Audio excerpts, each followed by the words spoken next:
What's up, people? Getting ready to get started. I'm waiting for Cliff Schechter. He'll be here in just a moment to join me.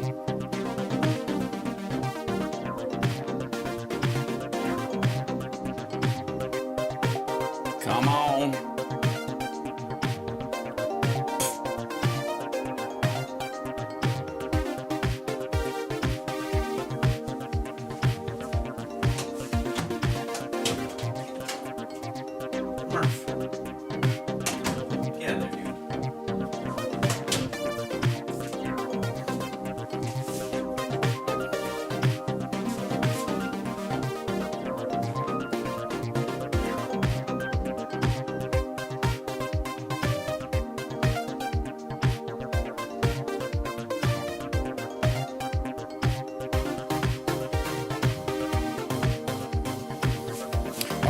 Let's jump straight in here. I know. I usually let the thing roll for a little bit longer, but Cliff will be with us in just 1 minute, and I gotta just jump right in and say something. Where's my "man, I'm tired of being right" sound effect? Holy hell. Well, there we go, but it's not going through my sound system like a jerk. Hold on, it goes out the cam link. Let's see if that works. Man, I'm tired of being right. There we go. All right, welcome everybody. And why is my chat room window not open? Oh wait, and I hear Cliff in the background. There he is. Hello, can you hear me? There he is. Yeah, I can indeed. Let me grab Fabulous. Yeah, hold on. Let me set up one thing. I want to set up the chat for me in here. And put that over here so I can see what the heck's going on.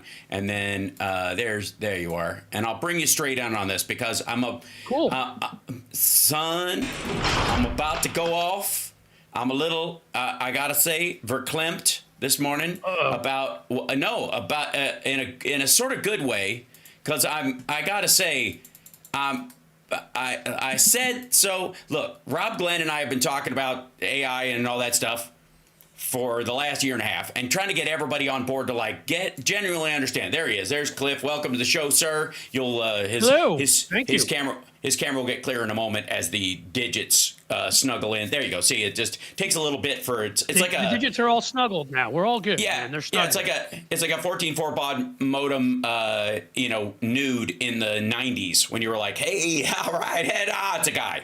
Right. That used to be the trick. Snuggling, it's like when Elon stays over at Trump's place. You know, you get cold sometimes. Not anymore.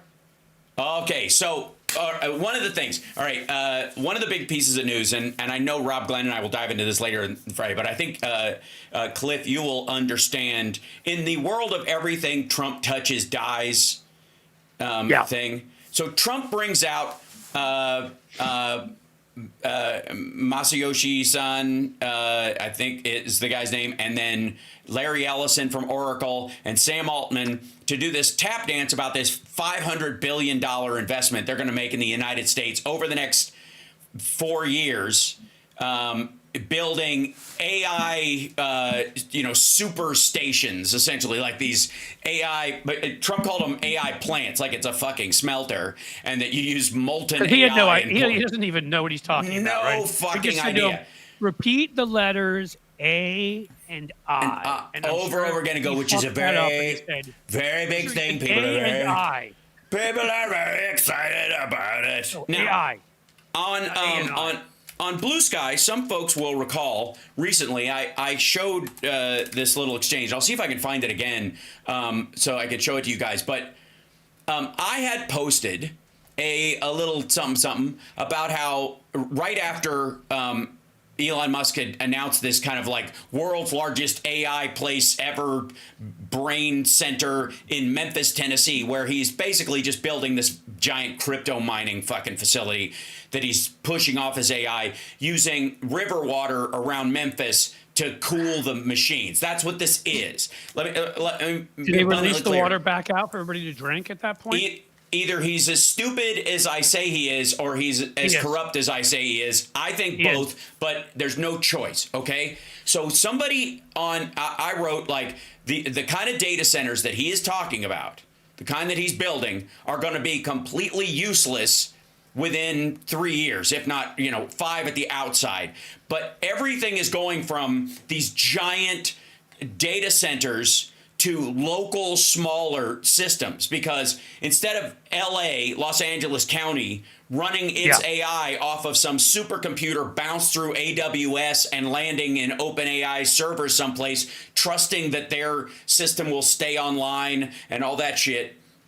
Instead of that happening, LA is going to, if anyone with any brains is mayor over the next 3 to 5 years, will convert to a local AI. Will have like Los Angeles will have LA AI. It will have its own hub specifically for use. It will be trained on all the same data everybody else is trained on. So it'll have access and capabilities equal to anything you're seeing anywhere else in the world. And then on top of that, it will be trained specifically for Los Angeles usage. So if there's an emergency or there's a fire or any of those things, it will take over, categorically using whatever data it has coming in to protect people, to, it'll do the evacuation alerts and that kind of stuff automatically based on temperature gauges in the region, that kind of shit. Like, it's going to be amazing. Right. But it's going to be local, and it's not going to take like a fucking small nuclear plant to run it, because I've said this many times. This is the NVIDIA Jensen Nano, okay? I can download a current model, and 99% of the stuff you'd want to do with AI is possible on this thing. It uses 25 watts. If you ran an array of these fucking things, you could, if Warner Brothers wanted their own AI for their own personal usage for the storage of scripts and all kinds of stuff, it'd need like 15 hard drives, a compression software, some security, and 7 of these. But you're missing something, Hal. If you don't build this huge center, you can't pocket 3/4 of the money you don't end up actually spending on the AI. It's like the $1,200 hammers that I'm sure we'll be ordering under Pete Hegseth at the Pentagon, and every other fucking thing you can think of. I mean, again, I'll say quickly, and then I'll kick it back to you. There's no sort of lessening what Trump's done in terms of deporting people, in terms of taking away women's rights, in terms of the horror that already is being unleashed on lots of people. For many folks, in terms of who thought Trump is going to become this ultimate dictator, I think he's too lazy, too stupid, too whatever to do it. I don't think that is what occurs here. I think some horrible things will occur to people that are, but the other side of that coin, quite literally, that crypto coin, that Bitcoin, is this stuff. What he will be doing is turning us into the biggest kleptocracy outside of Russia. Everything will be overpriced, overcharged, and Trump will be, as the mafia would put it, dipping his beak into every single place he can, and that's what we got going on here. Well, I agree. Here's what he's going to run up against, and yes, I do have a bit of growth, kids. You're not imagining it. This is just temporary because I felt like it. Anyways, I just shaved mine. I can't. I can't. It got grow, so cold here. Yeah, I had the biggest beard I'd had in a while, and finally I'm like, it's itching. So I kind of my beard hurts. No, I can't wear any facial hair when I'm doing Nerd Halen or whatever. And so since we've got a few weeks between gigs, I'm like, and the next show with me and John Fugelsang and Frangela is happening at the end of Trump's first 100 days. We're going to launch a new era, as it were. Under a different moniker, so that Stephanie Miller doesn't have to drag herself all around the country with us the way the rest of us would if we had our choice. We burn the place down and move on to the next town. She's a one-nighter, and I respect that. So there you go. Anyways, point being, check this out. But can I ask you something just before you go back to that? Because I'm interested. Why can't, being that Van Halen is sort of a top 5 band for me all time, and certainly one of my 2 favorites growing up, why can you not have facial hair for Nerd Halen, considering every member of... Oh, are you trying to... Yeah, I'm lead singer. I'm Dave.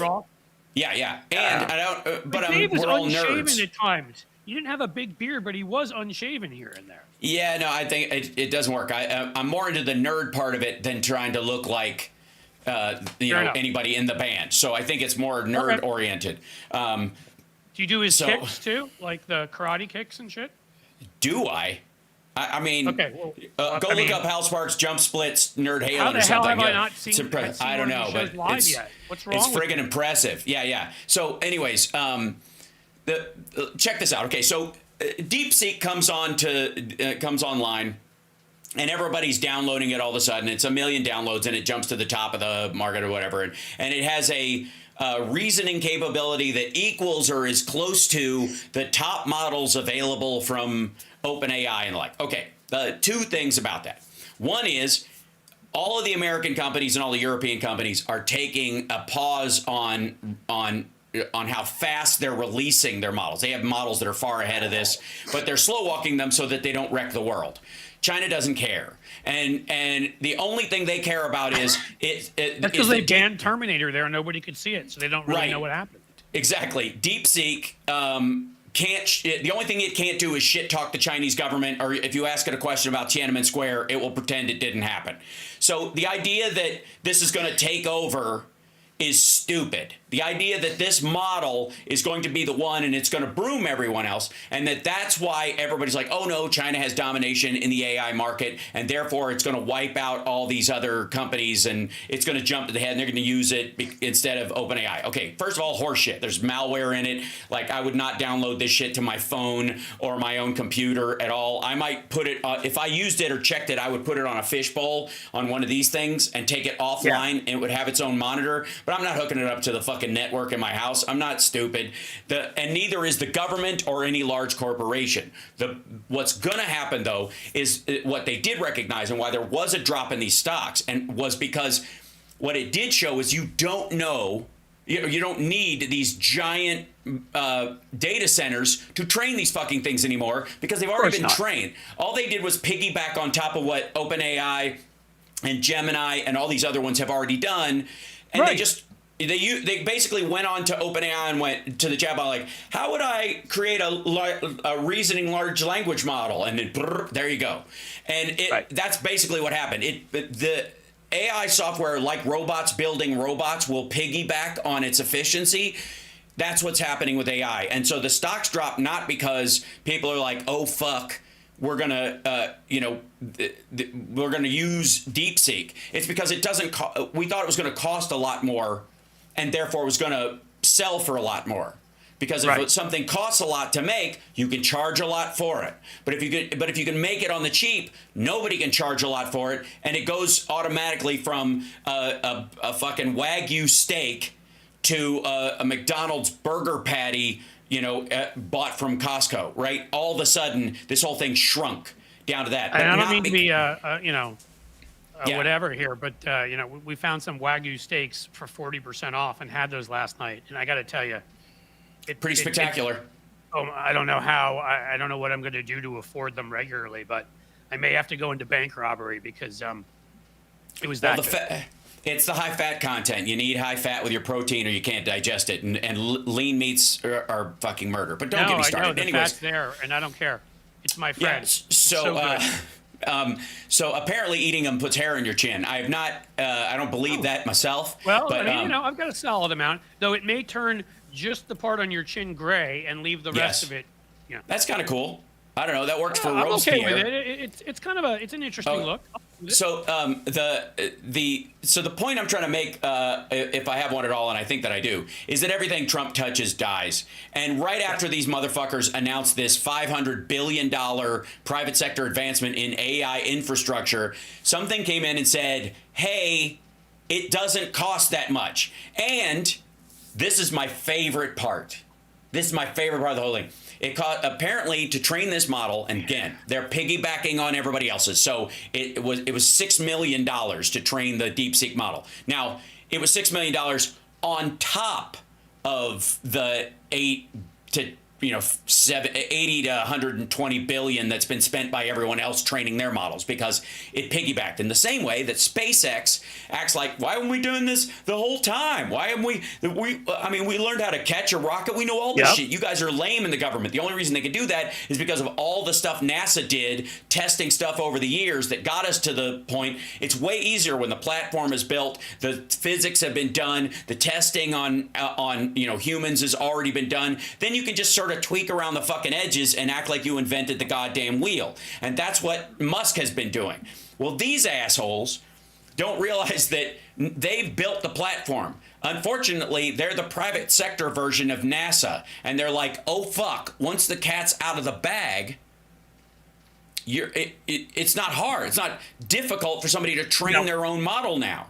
And so, I've talked about these, but like your house, when you buy a new house in the next probably 5 years, will either have as an option or something built into it about this size that is your home AI, and you'll name it just like you do your Wi-Fi router, and it will control the temperature, it'll watch for spills, it'll operate your security system, it'll do all these kind of things, and it'll be local, so it's not like if Skynet tells it to shut off, it has to listen. It doesn't have to at all. And that's the way it's got to go, or people won't trust it or implement it. Well, the irony that China is, in their closed system, posing as an open source, has made these assholes realize this is so fucking funny. But it's just, again, they always are idiots, right? They're always, whatever it is that they're telling you they are, it's sort of like Donald Trump, billionaire and brilliant businessman. Right. Nope. As I've pointed out often, casinos are places where people willingly walk in, hand over their money for nothing, and then you pump in oxygen. You have no clocks on the walls or windows so to be distracted. They lose, so they stay there. You ply them with drinks so they get drunk, and they give you all of their money. And Trump found a way to lose money and go bankrupt in that atmosphere. Right. So that's Trump. Elon Musk, again, we've heard about how babies aren't as smart, that were born not through C-sections because their brains aren't as big. Sometimes it's just Occam's razor. He's as fucking dumb as we all think he is. The story that he was Tony Stark or whatever was never true. Right place, right time, when all this, as somebody put it, all the world's accumulated knowledge was going online. And he was in a place with apartheid emerald mine money, and invested in the right places and bought the right ideas, and it could have just as easily have gone south for him, as we've seen with Tesla, more recently, but also with Twitter. He's a fucking moron. Yeah. So you just have to. Of course, if there's something stupid, he's going to do it. He's going to think he can do it bigger and better than everybody else. And of course, you're also right that he's corrupt as shit, so he'll be trying to line his pockets with all of it too. So SoftBank, Oracle, and OpenAI were the three companies that were involved in this launch, although there were a couple of others. MGX, I think it was the fourth one, but they weren't present because I think they were being more cautious about it than everybody who wanted to just stand wasn't next a bad to Trump. idea. Yeah, not at all. SoftBank's shares fell 8.3% on Monday. Oracle shares fell 8%. OpenAI is privately held, so they don't have to worry about anything. And even then, it's still going to grow because, look, there's a glass ceiling on DeepSeek because no corporation or government entity is going to use that model. They just aren't. There's already. Do you think Larry, good old Larry, knew he was full of shit and beforehand shorted the stock, or do you think he actually thought it was gonna go well? Because I can see him doing either one. Well, they've all been watching DeepSeek since 2023, and they've been kind of like, wondering whether it was going to go, up or down or sideways. And the reality is that, again, it's a piggyback structure, and then they just opened it up, and once. This all goes to my point about robots building robots, that whenever that happens, nobody knows quite when, because it's an exponential jump, and we have an inability in the human brain to process exponential growth, right? And we're doing that now regularly and have been probably 30, that's right. Or whatever years. Yeah. And while Trump and his folks are all focused on sending America back to 1953 when they thought it was fucking magic, in all seriousness, they are trying to drag us back socially and culturally back to a simpler time. It's just not possible.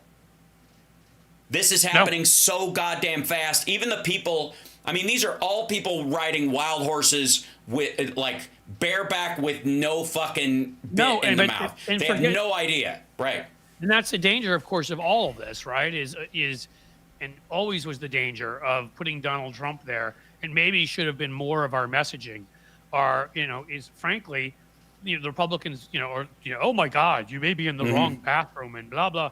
We should have been honestly explaining to people the kinds of things that a president might run into. And I think people have a good imagination after things like iRobot and Terminator of the way things can go wrong. And they certainly do after Day After Tomorrow. I mean, not everybody, not the right-wing nuts, but things like that about the environment. And they do about nuclear war ever since, the Day After and a million things since. Terminator again. Maybe we should have been like, I don't know, explaining that to people that things are going to leave the barn. And if we had a horse's ass as president, to continue that metaphor, who didn't understand these things and didn't care to regulate them, they might get out there before. And again, people have the imagination because we don't need to rely on Democratic ad makers, of which I've been one, so I can say that in a self-deprecating manner. Right. But we actually, people have seen movies and things that scare the shit out of them about all of this. Yeah. I don't know. Just a thought. Well, and again, okay, I have, I go back and forth with my buddy Rob about this aspect of it, is that I do not believe that we are headed towards a Skynet kind of future because decentralization is so possible. There used to be an idea, and I think the Terminator things were all built on this idea that only the government or only a giant corporation or those two working together could create a Skynet. Price point back then probably made it so that was a situation. It was impossible. Right. Yeah. And I agree with you, by the way. I'm throwing out what we should have told people because I'm sorry, we need to scare people too, apparently, because just giving them common sense doesn't work. I don't necessarily believe we're inevitably headed. I'm not saying I think it's impossible, but I don't think we're inevitably headed for a Skynet future either, for some of the same reasons you're talking about. And other reasons too. It's just we should have been talking about these things as potential threats to people that were thinking about putting this bloated, spray painted ignoramus in the White House. Right. Well, here's the thing. There's an element of, because it's so out on a limb, that there is nothing that could have done about it. That it didn't matter who was in. It's going to be crazy no matter who's in there. It's just a matter of sensibility. The issue with Trump is not whether or not he'll be able to handle it, because he obviously can. He's a fucking moron.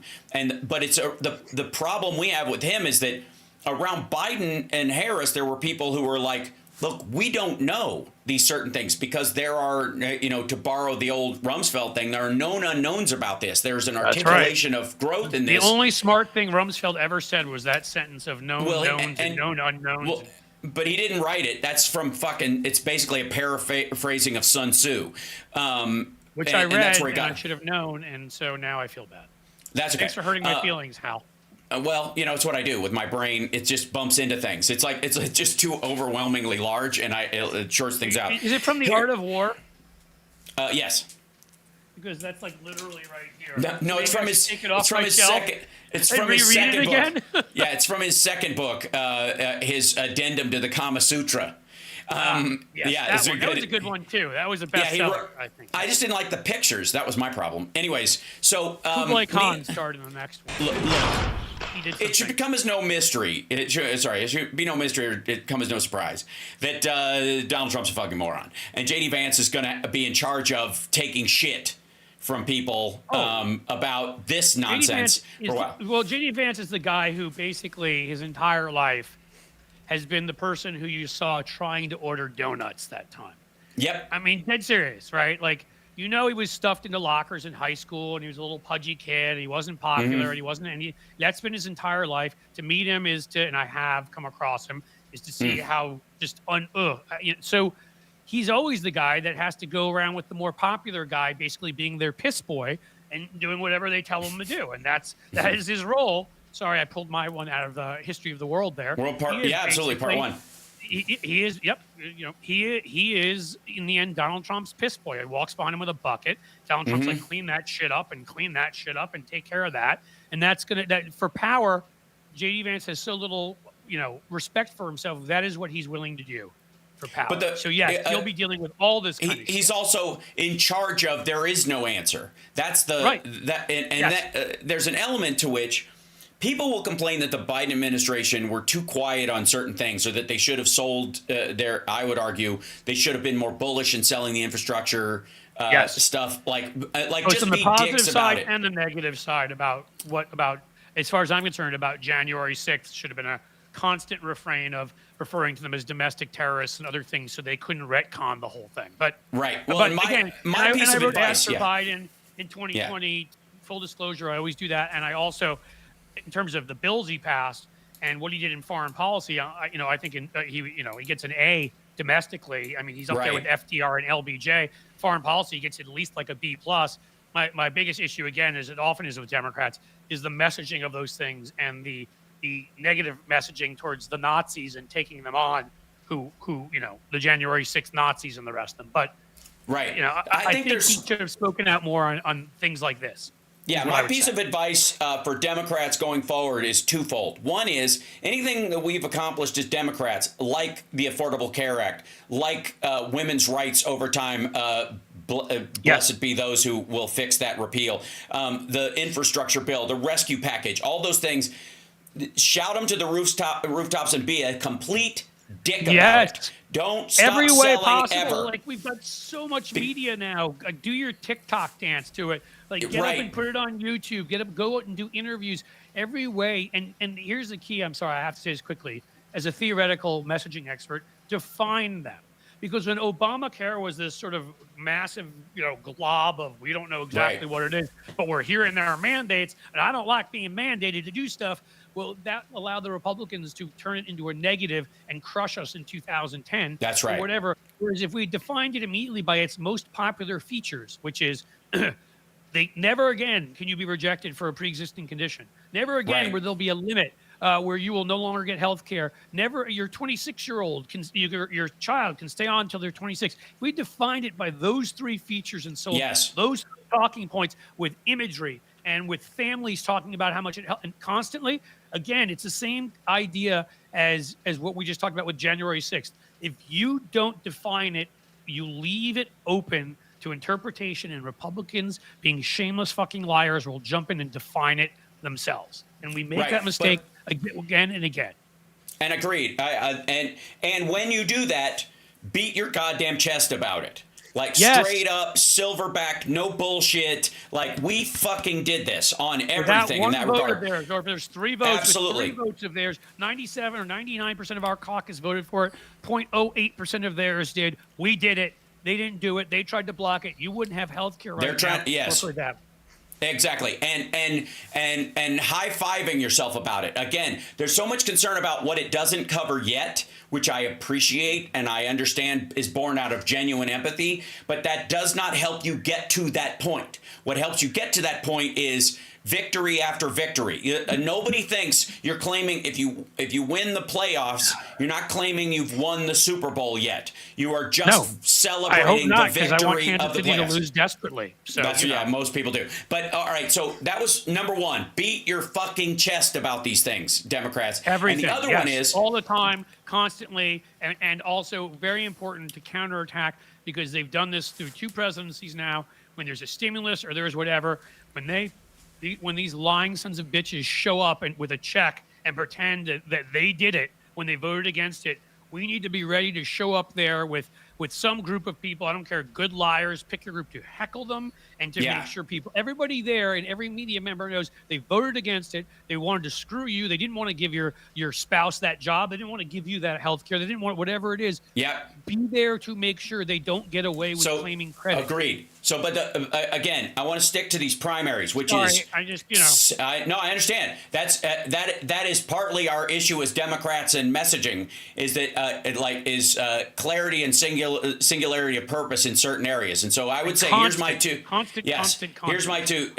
things. One, beat your chest about these things. And secondly, when there is an unknown, when there is an outlier, a new piece of technology, or anything that's coming in where the other side is claiming they have the solution to that circumstance, and you know full well that nobody knows the answer to this circumstance, be it how to actually get to a ceasefire. Like, you're going to try every ceasefire we've ever gotten to is they've tried 15 different fucking things, and one thing finally worked based on the shit on the ground. It wasn't because there's like, I know the magic button for ceasefire. Nobody knows what it is, and anybody who pretends to know what it is selling something. And so there's a certain point where you have to embrace the complexity of something by going, we don't know how this is going to work out. We've got a plan for it, and we've got many contingencies after that. They have no idea, but they're pretending they do. Anybody who tells you they have a quick answer to this is full of shit.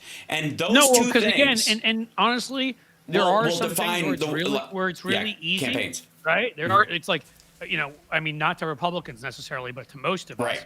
Slavery, is it bad? Yeah, it's fucking bad. We have a debate on that. And then there's other things here which are massively complex issues that affect various sectors of our economy, affect our environment, affect workers, affect consumers, and in those situations, again, anybody who's giving you a simple answer is fucking lying to you, because there's just too many things that too many moving parts, nuanced people to plan for. Right. Not, again, orange spray painted ignoramuses that fucking look like animal balloons. I mean, well, that's if you realize the game is chess, and it really is chess. There are a lot of moving parts. There are 3 different possibilities on every single move minimum.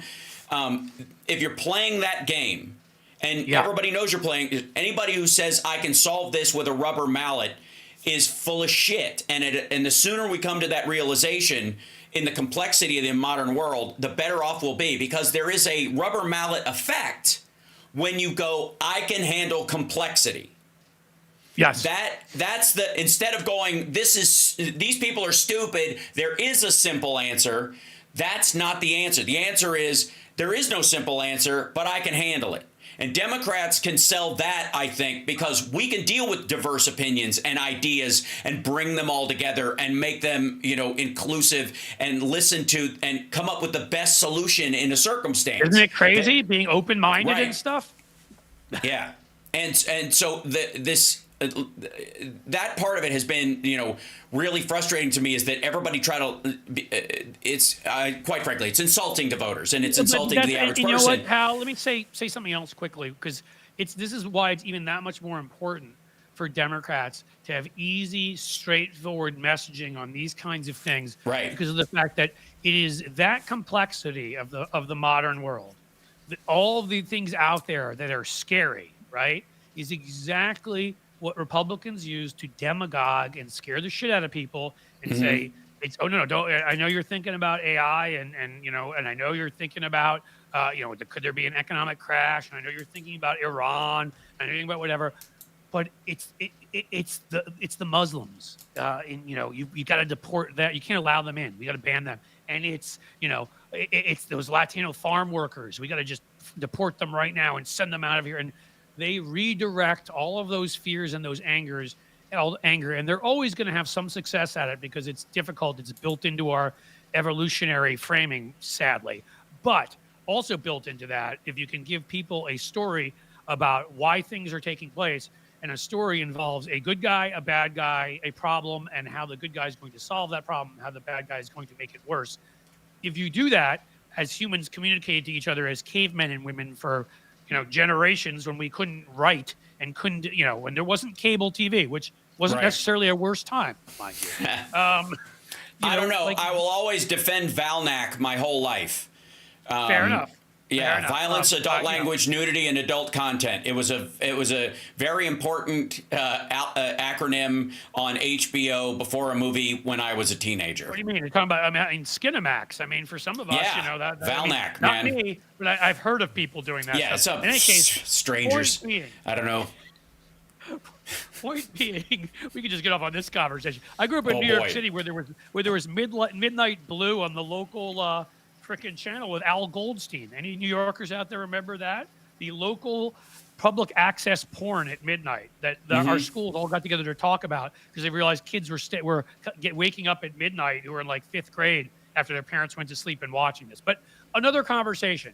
My point to you is, with all of this, is that if you don't have simple, straightforward answers to combat people's fears, and if you don't explain to them what they should really be scared of, which is, again, someone, piss cotton candy hair Donald Trump, Penn Jillette came up with that one. I always give him credit. Yeah. Sitting there with that stuff leaking into his already addled cerebrum, trying to sit there and decide what to do about AI or what to do in Ukraine or what to do about COVID or anything.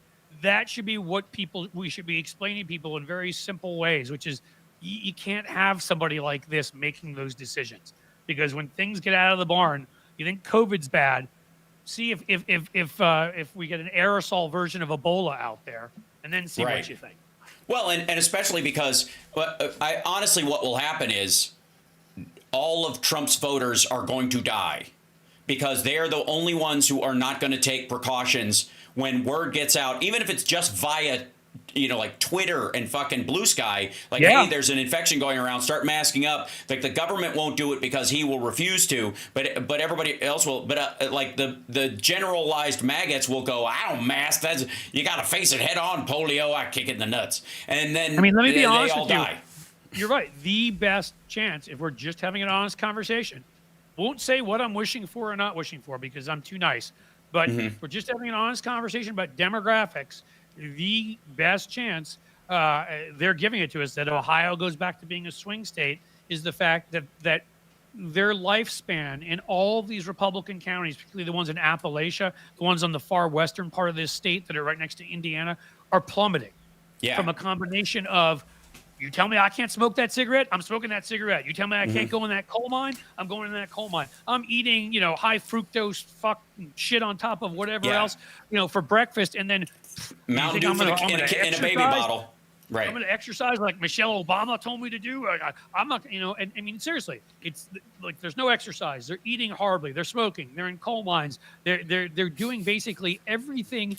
They're enraged all the time. They're not. I mean, anything you are told not to do that is bad for your life expectancy, and then opioids and the rest, they're doing. Their lifespan is going down. The figures showed that 18,000 excess Republicans in this state died just due to lack of being vaccinated for COVID.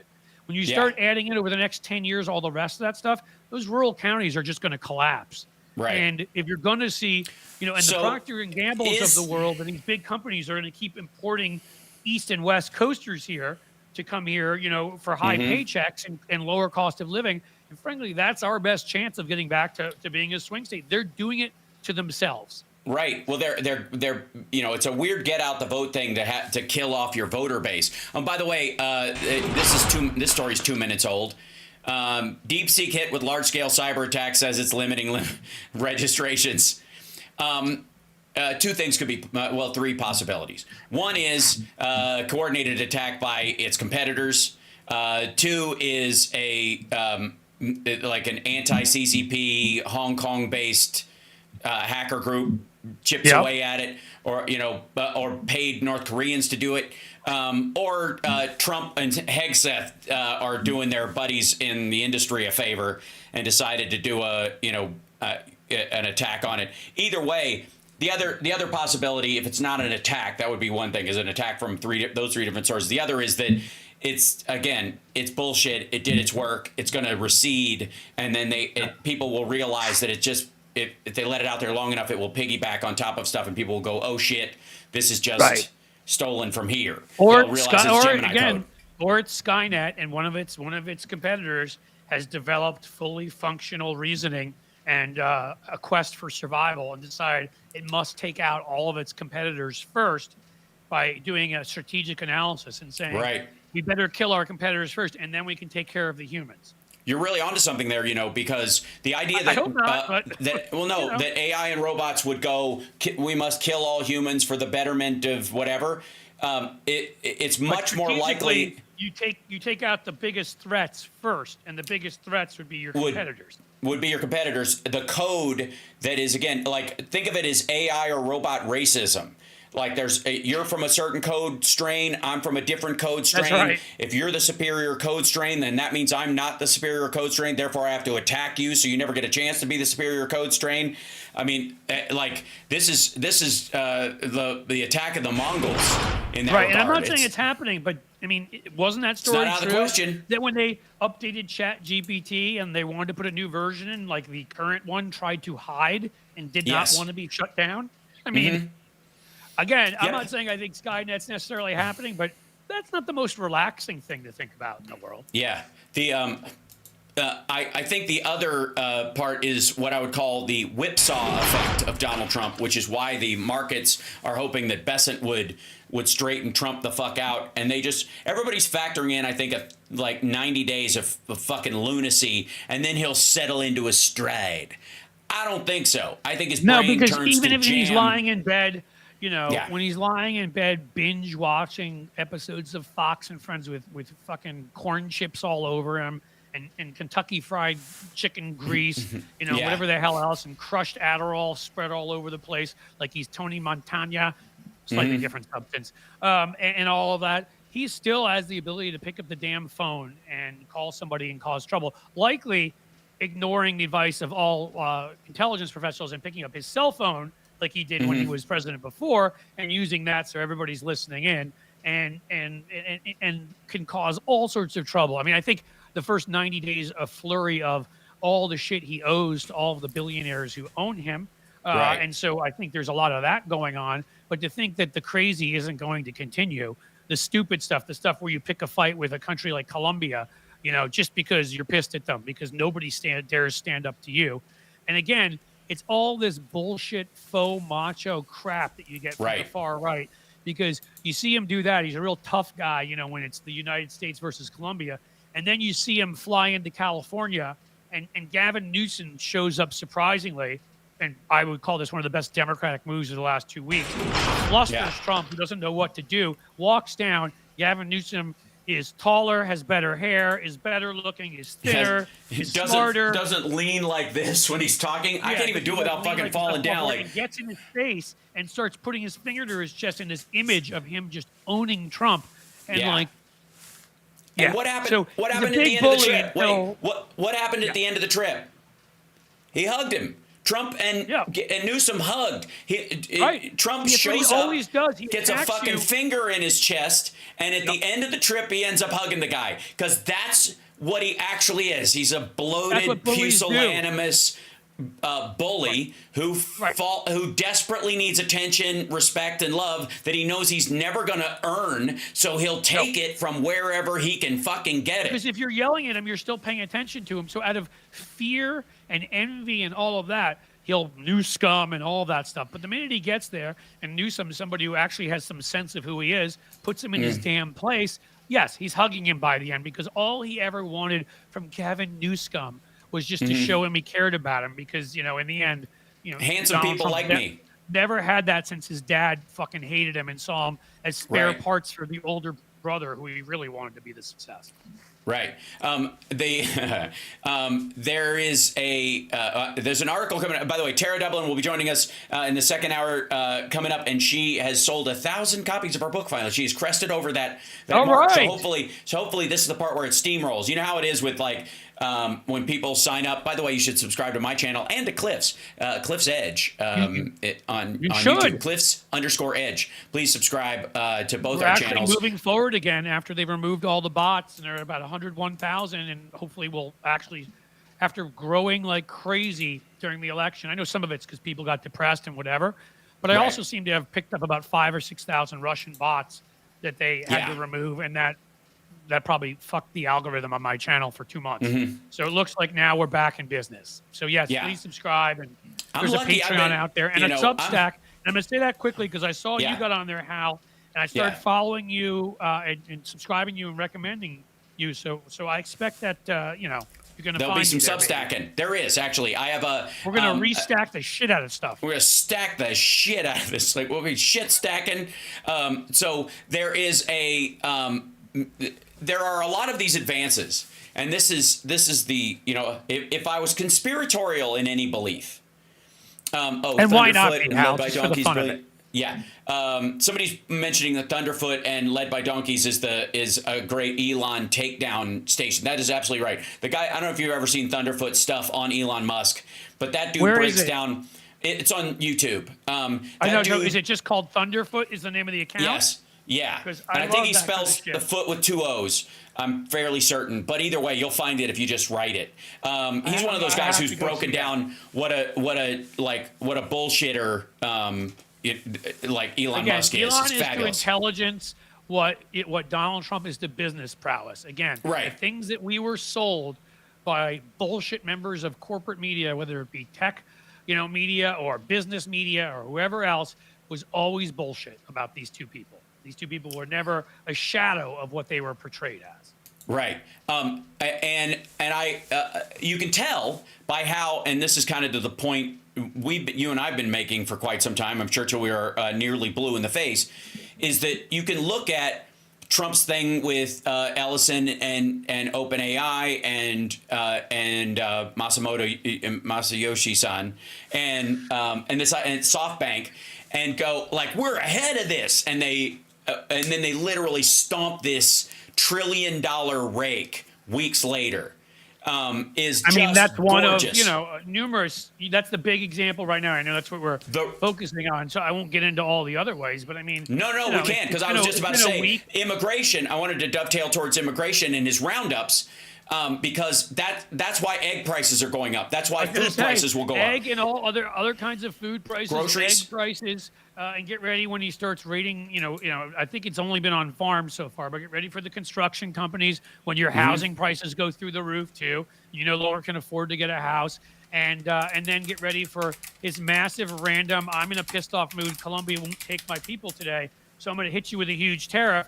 And of course, he backs off here and there. But in some of these cases where he might keep these tariffs, and be ready for what happens when that happens, which is, I don't know. If in the end we have to pay, these companies have to pay these tariffs and whatever, do you think the CEO is going to lower their own pay, or do you think they might pass the cost of those tariffs on to us?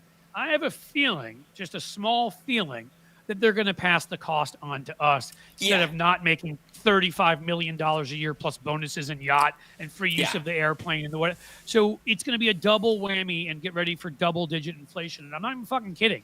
If he does what he says he's going to do with tariffs and deportations, be ready for inflation to absolutely destroy our market. There is most people don't know that in the fourth quarter of 2024, there was an outbreak of bird flu that killed like 20 million chickens. So the available eggs period just went down. The egg farming business in the United States has a 10 to 15% market profit. 10 to 15%, which is pretty damn good. It's better than... Yeah, it's a solid profit margin. It's not like, right. A fountain drink of Coca-Cola. Right. And the reason it goes from 15 to 10 is because of bird flu and all these other things. Like, the reason it drops down is not because, they got magnanimous all of a sudden. It's because the cost of producing eggs, because of the death of all those chickens and having to cull all of them and then having to wait to grow a chicken, whatever it is, I want to say it's 9 to 15 months or something, where it can be a hen laying or egg laying hen. Yeah. You got to wait that long before it starts to cycle back up. Where it starts really producing again, where you can start. And now getting you're back to also having to pay. You're losing your workers are being deported, so you're going to have to pay your workers, if they're American, a shit ton more money. And on top of that, you may not even be able to find enough workers, so the supply goes down. And guess what happens when that happens?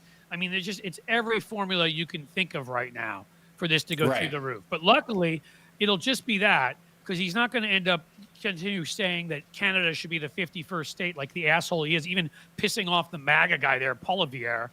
And he won't end up getting the two things that we totally don't need here, oil and lumber, which everybody, thinks, like, they hear Saudi Arabia all the time, whatever. They think that's where we get most of our oil. sorry, folks, it's Canada, and if Canada wants to fuck with us on oil, and if they want to mess with us, they want our gas prices to shoot through the roof, and they want also housing construction or whatever, they can hit us with that shit anytime they feel like it. And and what has it done? Is it driven them to start talking about their east to west coast pipelines again? Which, by the way, I'm fucking for, because A, we can still buy it on the open market from them if we need it, and secondly, we don't have their pipelines running over our aquifers or through our Great Lakes and possibly rupturing and filling our drinking water with fucking they have a lot less sludge. Population. There's a lot less danger of of spillage. The population is what, that of California, a little bit more. I mean, exactly. Keep that in mind. In an area that's bigger than the United States. So one of the stories like that we heard about was like the profits in eggs and like the profiteering that happened, and largely it was because of I think the largest egg producer in the country is in California. It's like Cal, Maine, or something like that, and their profits went up during the post-pandemic 718%, which sounds like an enormous amount of money, except you have to understand it's a percentage of a percentage.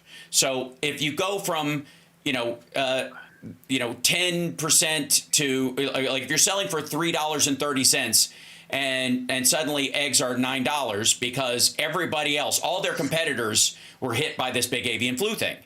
And so eggs themselves, they didn't drive their prices up. They profited on lack of supply and high demand. And so restaurants, to muscle to the front of the line, because you and I, eggs can be optional, but a restaurant that has eggs on the menu, it ain't. And if you're serving breakfast at a restaurant, it's not very optional, really. Right, exactly. Your whole business will go under. So at that point, it wasn't necessarily that the food producers were driving their prices up. It's that they were getting offered more money from the must-haves.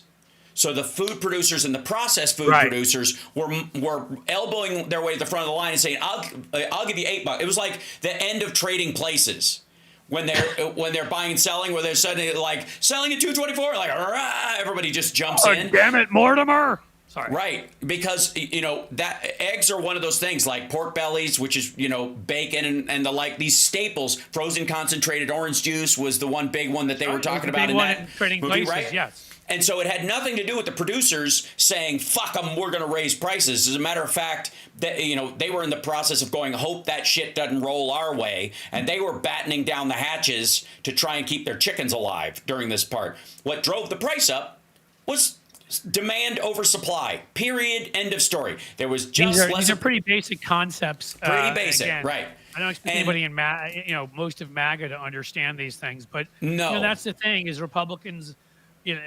While we don't message enough, they will use any shameless message, any lie, any whatever, and then they get in there and they have the obviously the absolute opposite problem is they don't. Not only do they not care about governing, but even when they do here and there, have no fucking clue how to do it. Right. They can't make anything they promised actually happen. So first of all, they wouldn't do price controls even if they thought they were a good idea, because it sounds like communism. That's not even the point. Right. The point I'm Nixon trying to was make, a whole different time period in this country. They wouldn't. Right. No. And again, when you're at war or something like that, the whole game changes. So it's a little silly. But the thing that Trump and those guys don't understand is that demand driving it up, that cost, is not something they can control, because they're friends with industry. Think of all the restaurateurs that he brags about, hospitality industries. Think of all the waiters that would get furloughed if breakfast places can no longer serve their customers because they literally don't have any eggs to sell, even at a higher price, right? Yes. And so he has, and somebody's yelling, "I don't care about the price of eggs." Nobody's asking you to care about the price of eggs. It's indicative of everything Who's saying that? else. Somebody saying that in the chat? In the chat, yeah. It is indicative. You may not of like everything an omelet, but plenty of people do. It's a placeholder for every other industry, That's especially because immigrants are used largely, legally and illegally, to harvest these things. And specifically, there are delicate things, fruit and eggs in particular, that still require a human hand. Maybe that's not for much longer. Maybe the age of agricultural automation is upon us. I do not doubt that for a fucking second. But understand this is indicative of the greater market. Of all these things, that Trump has no idea why the prices are going up, and therefore has no way of bringing them down. And if you told him why it was, he'd go, well, you can't do anything about that. Fuck that. I'm not going to hurt my friends in the restaurant industry and tell them to stop trying to make sure they have enough eggs to bake goods with. They're just not going to do it. Plus, it's an emulsifier. Where is he going to get his egg McMuffins if he starts? Right. Yeah. You cannot make gravy on them. You know what I mean? And you can't make McDonald's food without eggs and no matter what, any of it, the bread, the buns, even if they're chemically risen, you can't make the buns without eggs. And believe me, they've tried, and it was fucking nasty. Remember that period where everybody joked about them tasting like cardboard? The hidden thing was they stopped using eggs for a while and were using vegetable emulsifiers and everything, and that you cooked it even like a few seconds past the number, it hardens, and so it becomes like a fucking cracker. So that was what caused that. And like, did you just call Trump a cracker? Because that's true. I mean, no, I did not. I don't think either one of us can use that word, in I guess in pleasant company. But yeah, and then okay, sorry. No, it'll actually get you drummed off of some social media networks as a racial slur. Dude, I could say that. Okay. Nope. My bad. No, there's no soft A version of that word, interestingly enough. But so eggs, there isn't. I know. I just didn't think that was that bad of a word. But okay, I'm gonna go with you on this and say if I offended anybody, I am sorry. Well, no, it's a very specific thing. It is true that it can get you removed, unless you're Hassan Abi, in which case you can call anybody that, and they make too much money off you to kick you off. But everybody else, if you do it, see, there's always an exception to everything in life, which is if you make enough money, if you're Chink's you're nephew, too big to fail at that point, and really can do whatever the hell you want. So the other thing is you can't make McDonald's food without eggs and seed oil, and seed oils are one of the first things that the maggots especially. And they're not necessarily wrong about this, but it's a fixation they have that they're going to have RFK Jr. chase after and try to get rid of, because they're toxic and there's all these secondary problems with them and yada yada. There's Tara in the background. It's not like a heroin addiction for 16 years. That's much better. No. It's not like unprotected sex with hippie chicks all over the country for decades while your wife is at home. Doing steroids in your 70s. That's also injecting that. Absolutely. Believe me. Hey, there's a silver lining to this. Synthol will finally be legal. And by the way, if you don't know what synthol is, don't look it up. It's so gross. It's so fucking gross. I've already said apparently my bad word for the show, so I'm done. Yes, you have, and don't do it again. Don't do it again. I apologize. I didn't know it reached that status. It has. It legally has, because we're being fair. But that's true. So, anyways, we're at the bottom of the hour, and I want to bring in Tara. But I want to remind everybody, Cliff Schechter has a show called Cliff's Edge, Cliff's_Edge. Go to his channel on YouTube. Subscribe there. It's Cliff's Edge. 2 p.m. On Blue Sky as well. Correct. Yes, it is. But I kind of, at this point, Blue Sky's cool, but I push folks towards, the show on YouTube, Tuesday, Wednesday, Thursday, 2 p.m. when Hal is over. I've got, my live streams. I've got some others Monday and Friday. I've got some recorded ones. And then, find me on Patreon and Substack. And it's always going to be some version of Cliff's Edge. One of these days, I'll get the whole link tree up here for you. I look forward to the day when the RIAA rules are loosened and you can use Edge of the World by Faith No More as your intro song. And that's a great song. It's amazing, and the lyrics are like if Ted Bundy sang Christine 16, but it's still it's in Faith No More land. It's they lure you in, and by the end of this, you're like, this is very romantic, and at the end, you're like, oh dear God, which is partly what makes them what wonderful. You're saying is pretty much it's in the same vein as Why You'd Never Catch Me well, I don't know, singing certain NWA songs. Is that what you're that's saying? right. Yeah, don't do that, and do not replace I the figured N that word one with the out C by word. college. It will By not do you college, any I good. figured out that NWA for me to sing was a pretty bad idea. So, Right. I've known that for a while now. Yeah, well, I can't say I blame you. All right, thanks so much for joining. We will see you next week, hopefully, and maybe I'll jump in on your stream at some point over the next little bit. I may have to make you show up this week if you're around. Hey, man, I'm in for the party. We're fostering cats, so I can't leave the house. I'll show the kittens later. They're totally adorable. It's brutal. Okay. We do that too. I've got 4 of them. And I have to miss most likely my stream on Wednesday because the only time the vet could take in our adorable little diabetic kitty, who I will fight people to defend with every ounce of my being. She's the sweetest little thing, and it's like in the middle of when I live stream on Wednesday, so that's going to be a little more complicated this week. But kitties are good. Kitties should develop thumbs and rule the universe. That's all they're missing are thumbs, because clearly their intellectual capabilities are far beyond Elon Musk or Donald Trump. Get the thumbs, you run the world. That's all you need. And eventually they will grab all the bad people in the world with their front paws and kick at them with their back legs and go, hi. Donkey kicks. Which is what kitties do. Love the donkey kicks with back legs, yes. All right, thanks so much. And I'll see you again very, very soon. Sounds like a plan. Thanks, man. Off we Take go. care. Absolutely. Bye. Cheers. There we go. And then we'll throw Tara in here because we can. And go. Whoops. Okay, I've got to throw this in here a little bit. Whoops. She's in here. There we go. And clip and paste and in and pow.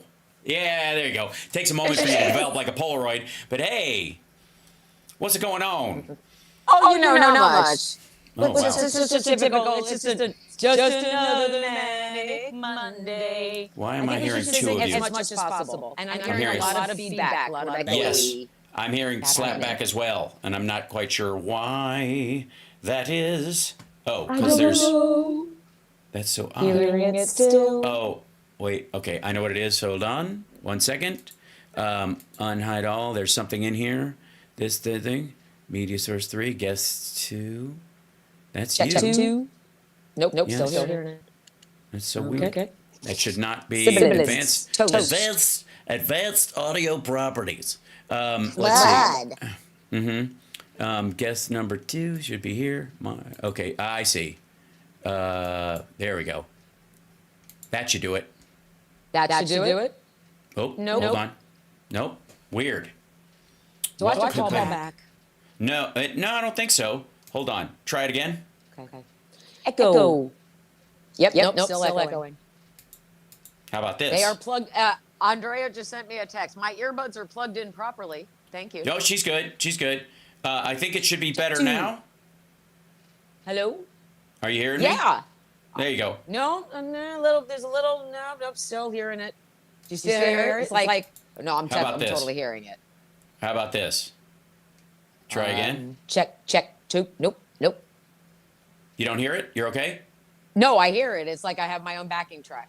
Oh, wait. Oh, that's It's gone. It's gone. yeah. It's gone. It takes a second There's for it only to catch one up. of me again. Good. As it should be. I think that's one of me is plenty.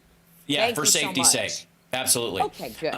All right, so then. I saved one story that we were that I was looking at, and I apologize because the name will be wrong on the. That's okay. with We can news. start with good news. Let's start with the good news. Yes, that let's do it. We hit 1,000 copies. This morning I woke up to 1,000 copies sold of my rock and roll love story, The Sound of Settling. And thank you so much. And I will say that a lot of it was powered by sparklers who went over to Blue Sky and were boosting the beloved book. And now that we've hit 1,000, it was like you said to Cliff earlier, once you have that, there's nothing but momentum behind it. That's after right. that. Because you can say to somebody, I've Big sold move. 714 books, and they're like, oh. But you say to somebody, I sold 1,000? 1,000 is a lot of number. And that's a lot of books. And if I put 1,000 books on a table in front of you, you would say, holy shit, that's a lot of books. So I'm very proud of this accomplishment. I know I didn't get here totally alone because I had people who were wonderfully supportive, but I also did get here alone because I still don't have an agent or a proper mass market publishing deal. And this is where we have to really boost it to the next level, because I think 1,000 copies sold by myself should show everybody that I'm an untapped writing gold mine. Money. Right. There is money to be made here. There and you go. people are reading it and raving, and they want a sequel, and they want a streaming series, and we need to manifest beauty and greatness.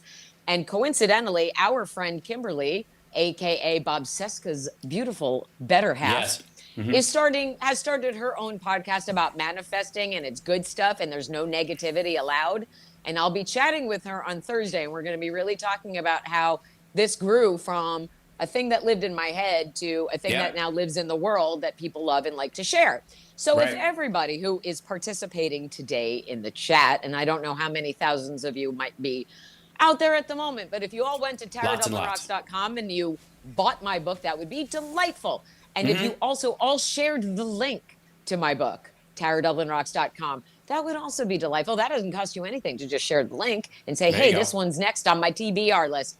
So it's all about doing good things for each other and being supportive of each other during a time where everybody else is trying to kill us, which, again, we're all going to stay together. We're not going to let anybody kill us, and we're not going to let Nazis run us out of anywhere, and we're going to fight back by preserving joy, like Frangela has taught us. We're going to embrace joy, and we're not going to let anybody steal it from us, as we are doing everything we can to make sure that we don't die from tariffs and raised prices and all of that shit. So again, positivity amidst the garbage fire. Right? Understood. But that we're not going to let Nazis run us out of anywhere sounds an awful lot like staying on Twitter, which I am not for. I am weaning. You'll be proud of me. I'm not paying. But again, there is the stubborn Taurus Jersey Jew here who's like, no, Nazis, you don't get to silence me. I have an issue with that.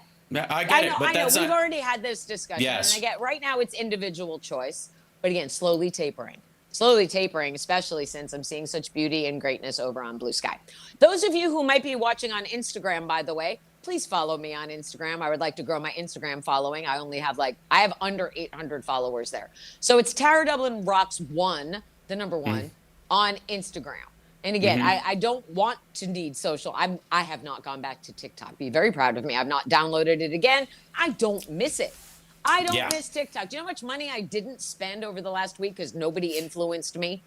It's great. It's great. Because it's actually a sales funnel? I will tell you that I was a victim of influencers for the span of time I was on TikTok, and I bought skin creams that didn't work and makeup that I didn't like. But then I did get a couple of things that were nice. But mostly all I got was irritation because this book didn't go viral on TikTok like it should have. So it's like, what the fuck was TikTok for? Nothing. And so we're done with that and slowly weaning so that it'll just be the people at TikTok Blue have Sky, nothing to gain Facebook, from you doing well. The people at TikTok have nothing to gain from you doing well. And I know that. The algorithm is designed and manipulated so that they can pick and choose winners and losers for a specific purpose. The same thing is true of X these days. That said, let me show you something. This will, in line with this, hold on, and I'm sorry if the name is, there we go. This is, hold on, let me slide this down. There you go, so you can see it a little better. I drive a Cybertruck, and I'm sick of people flipping me off. I wish they understood how helpful this car is for me. You know, it's why? Can you? Are they? Do they have a disability that the Cybertruck accommodates?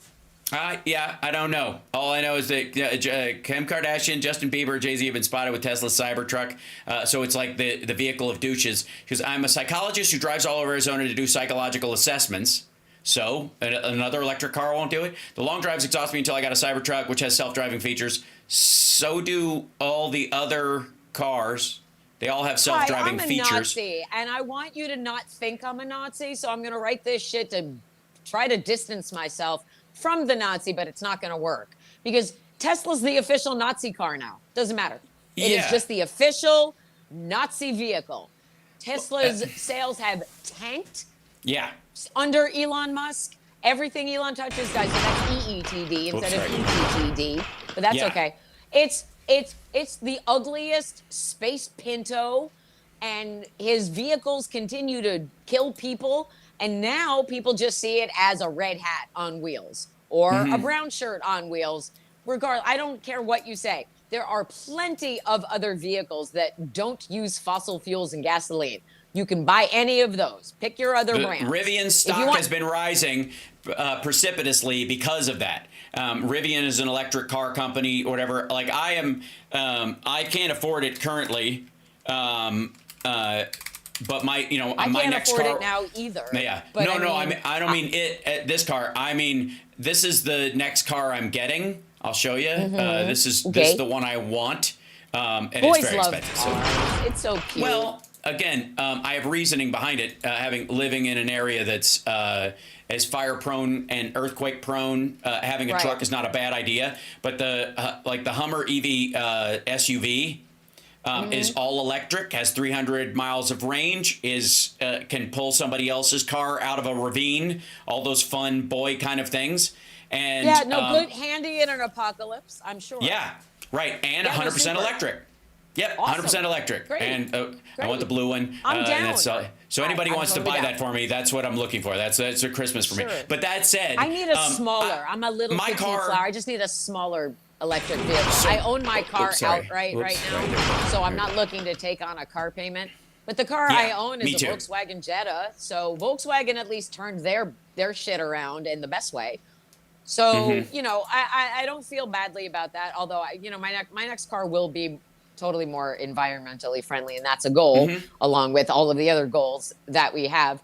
But for now, if you are someone who owns a Tesla, and again, there are people who have those bumper stickers that say, I bought this before I knew what Elon was or whatever. Well, you know what he is now. Sell it. Yeah. Sell it, because people are going to flip you shit now. That's it. Yeah. You're done. Sorry, not sorry. I mean, you made this choice, and that's what your choice says to us. If you don't agree with what Elon is doing, and if you're not a Nazi, you can show us by selling that car and buying a car by a company that doesn't support Nazis. I think it's pretty basic. You vote with your dollar a lot of the time. Yeah, and exactly. there are things that we're watching. We're watching all of these corporations kowtow to these fascists. And Target, I'm so sad. Target is my favorite store of all of the stores. I love Target. I've been shopping in Target like forever, since the 90s. Since like I cannot remember when I didn't shop at Target. And now Target is following the regime, and they're rolling back their DEI practices, and they're not going to focus on inclusivity and no more pride, I guess. So fuck you, Target. I'm not going to shop there anymore. And that breaks my heart to say, because I'm a spoiled American, and I like to go to one store where I can buy my cat litter, my food, my skincare, and cute clothes. And no other store like that exists. So, but what I am going to do is I'm going to buy a Costco membership. That's a hearty investment, because Costco is cool. Costco's still on the we like everybody tip. There is a list that's circulating. It's going viral with all of the companies that are still about inclusivity and all of that. And so you can put your dollars there. That's where the resistance is going to come from. It's going to be small acts of resistance like that, where we support each other doing good things, and we tamp down the people doing the bad things, and we do that financially, because we're not going to be able to buy coffee anymore. Coffee and eggs. Breakfast is over. We have no more breakfast, because breakfast is going to cost $500 now. Thanks. Thank you. Thanks a lot. So, and now you're watching them try to deflect from eggs. They're like, well, we don't care about egg prices. We don't care about this. And that's not what Republicans focus on. That was literally Trump's whole campaign. I promise. I'm going to lower all your grocery prices. I'm going to lower the price of eggs. I don't think the stock market's reflecting that today, Hal. I think we're having a real finding out right now. MAGA kids in the chat. MAGA kids in the chat. Remember how me and Hal were spending all of that time warning you about these tariffs coming in and how everything was going to be crazy expensive and it was going to be ridiculous? Yeah. Okay. I mean, what do you say to that? What do you? I mean, Right. you can only say "I told you so" many times before you start sounding like a broken record. Right. And they won't admit it. It's the goalposts moving, because everybody is really hammering them today. What about the eggs? And what about the prices? And what about the this? And what about the that? And they're like, it's just moving one shit take from one shit take to another. And I'm not really hearing anything that's an answer. I just hear excuses. So Well, also, where are we going now? quite frankly, both Target and Walmart dropping their DEI initiatives ultimately aren't going to change their hiring practices at all, because most of it was for show for both the consumer base and then I think like post George Floyd, and then just saying we now have a DEI thing, that our DEI thing is this, and it was like having your group show up what they call cause marketing.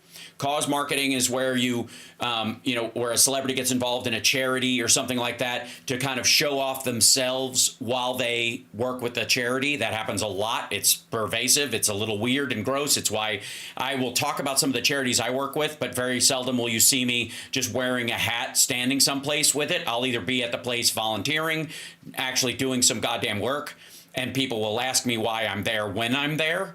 Right. But the DEI system that was set up post George Floyd by Target, by Walmart, were largely window dressing on already existing stuff that happened within it. They are rolling them back in the overt because Trump is basically giving them a pass to fire the DEI department that they hired on, that didn't change policy and didn't add any people of color, gay people, women to the equation, except in that department, not to the floor, not to the boardroom. Like literally, a lot of these companies, when they set up DEI departments, the extent of their DEI hires, meaning the extent of them, like, we're going to be inclusive, we'll bring in another black person, another woman, another Latino, another gay person, whatever, was just in that department, which is like, it's such an odd fucking thing. What's the goddamn point? If the whole point of that should be that you're hiring more black people if you need to, or that are available to be hired. But largely, Target, Walmart, all these were already maxed out everywhere they were. They weren't stiff arming anybody. They were just hiring because of they got a 2% profit margin. They've got this very limited group of workers because they're way out in the fucking sticks everywhere. That's the thing about having a Walmart everywhere. Target's very the same thing. Their elimination of the DEI thing is largely just cutting an expense that didn't lead to them to be more inclusive at all. They're not, the policy internally isn't going to change. They're just not going to have a department about it anymore. And companies have been doing this for the last year and a half, and they've been using the anti-DEI stuff on the right as an excuse to do it. And there, at this point, there will be a temporary flux where people feel like, oh shit, they're going MAGA, and they won't go there. But then maggots will think they are going MAGA and will go there. But they're still going to encounter the trans person at the cashier, the black people, working throughout the store, the Asian obstetrician in the booth there, or whatever the fuck they have in those groups. That's not going to change. It isn't. I hope it's not. Just the name I hope of it doesn't change. But I mean, when you hear something like that, and when it's not explained the way you explain it, because not everybody cares to learn or go that deep or figure out what it means, what it ends up being is Target hates minorities. That's that is the takeaway from everybody on social, because that'll be the overwhelming, assumption. Sure. So what the question becomes is, how does that impact a consumer? And does it impact a consumer? Right. What does it come down to for that consumer? And so if you're someone who frequents a Target because it's close by, it's convenient, you shop there all the time, and all of a sudden you see that everybody's working there is all of a sudden white, when before that you saw inclusivity in the staff, that's something to pay attention to, I guess. This is just such uncharted territory for us, because what we were used to on the daily before this has changed drastically within a week. And so to see what the lasting impact might be, we just don't know, and how all of this evil is going to trickle down and play out into our daily lives. And I think that's something that most people, again, aren't. I mean, are we going to see that? Are we going to see that reflected there's a woman on the daily? Yeah, there's a woman named Tashelle Lawson who wrote a book called "Black Is Not a Credential," and she was on. Where did I see her on? I want to say it was like one of these like NPR video streams or whatever, essentially talking about how like DEI has set back the executive class of black and managerial class of black employees because of the like sort of like singularity of it, creating everything they warn about affirmative action being this like people calling you an affirmative action hire or thinking it while you're at work. and the stress of that and all that stuff that was a factor in affirmative action and how the right uses it as a cudgel. And so anybody who's leaning right or, at the office, or anybody you put out of work who's pretending to be happy about it will secretly grind against you, not because you didn't deserve it, but because in the back of their mind, they're like, well, they have to fulfill a quota and all that kind of stuff. So the quota backlash has been a thing that's been going on for fucking 30 years. And DEI just kind of created a quickening of that, right? There's a myriad of areas where it was necessary to get a good look at it as a piloting in that situation. But in the vast majority of places, it was icing on a cake that was already baked, that they were already trying to do this because that's what the customers want. They just, the slacktivist class is what drove them to calling it DEI and all that kind of stuff. But the vast majority of them were responding to consumers. Most consumers either don't give a shit about who's, fulfilling their order or anything, or are glad to see that it's somebody different than them because they're like, oh, this place is open for everybody. Right. And if they're not in particular, that's what drives people away. So it was a way of, quite frankly, some companies took on big DEI noisy initiatives. We've got a big DEI department and we're looking into it and spent more on it, but more on selling it than they did on implementing it. In the case of Target or whatever, it was because it was an unnecessary. They were already hiring at the, statistical norm for almost everybody. But in other companies, it was their way of stiff arming them, going, oh, we spent $50 million last year on DEI. And it's almost so we don't have to hire anybody. So that was the issue with it. The department goes away. The want of the public does not. And the social change that has occurred is continuing apace. And the people that have been hired, the argument is from this woman's book was that they no longer have to carry the weight of why they're there. If DEI is part of the company's thing, even they, whether it's true or not, have to have the suspicion that people around them think they only got there because of their race, their gender, or lack thereof, or their disability or whatever. Now, with the idea of you eliminate the DEI thing, then people go, well, she may be in a wheelchair, but she's probably damn good at her job. And that's where it should be. It's unfortunate that this is the arc of humanity and how we have to stumble through this bullshit. Yeah. But that's a big part of it. And a lot of these things are experimental or quite frankly, PR exercises. And that was my only concern in them, that they were largely PR exercises. And when they are that way, then you have companies pointing at the black person they hired and going, huh? And I mean, what a miserable situation for that person, because they're totally qualified. They didn't need any help in particular, right? They just needed a job. But now everybody thinks like, we got to check the box, right? And so, right? That's the issue about this. Well, and what's her name who wrote that White Fragility book? What's her name? D'Angelo or whatever her name, is the single most racist person I have ever read. Like, short of Mein Kampf, this nutty woman has more racist thoughts than any hick I have ever grown up around. It is all projected guilt. She's a terrible person. She thinks. Oh my God, I cannot. She thinks every woman she talks to is like, ugh, black people, and I've got to work on myself every time I have an ugh, black people kind of thing. I'm like, I don't have an ugh, black people thing, lady. No, fuck you. I don't either. I mean, most normal people should should not. And the assumption that all of us are like, is so wrong. I mean, you don't know anybody's story. No. You really don't. Exactly. And for me personally, I don't know what people know or what people think, but what I know, and I don't share that often, because every white woman who stands with black women is afraid of looking like she's doing a scene from The Help. Yeah. In advocating for black women, you just are advocating for another human being. It is just so fucking frustrating. And me personally, my lived experience, my first feelings of feeling loved and protected, not from my father, not from my mother, from the black nurse that my parents hired to watch me when my brother was born, which is something Jewish families did in the late 60s, all through the 60s and 70s. When Jewish mommy had the baby, a black nurse would come and take care of the baby during the night so that the mother could sleep and take care of any other children in the house because she had to put together a bris.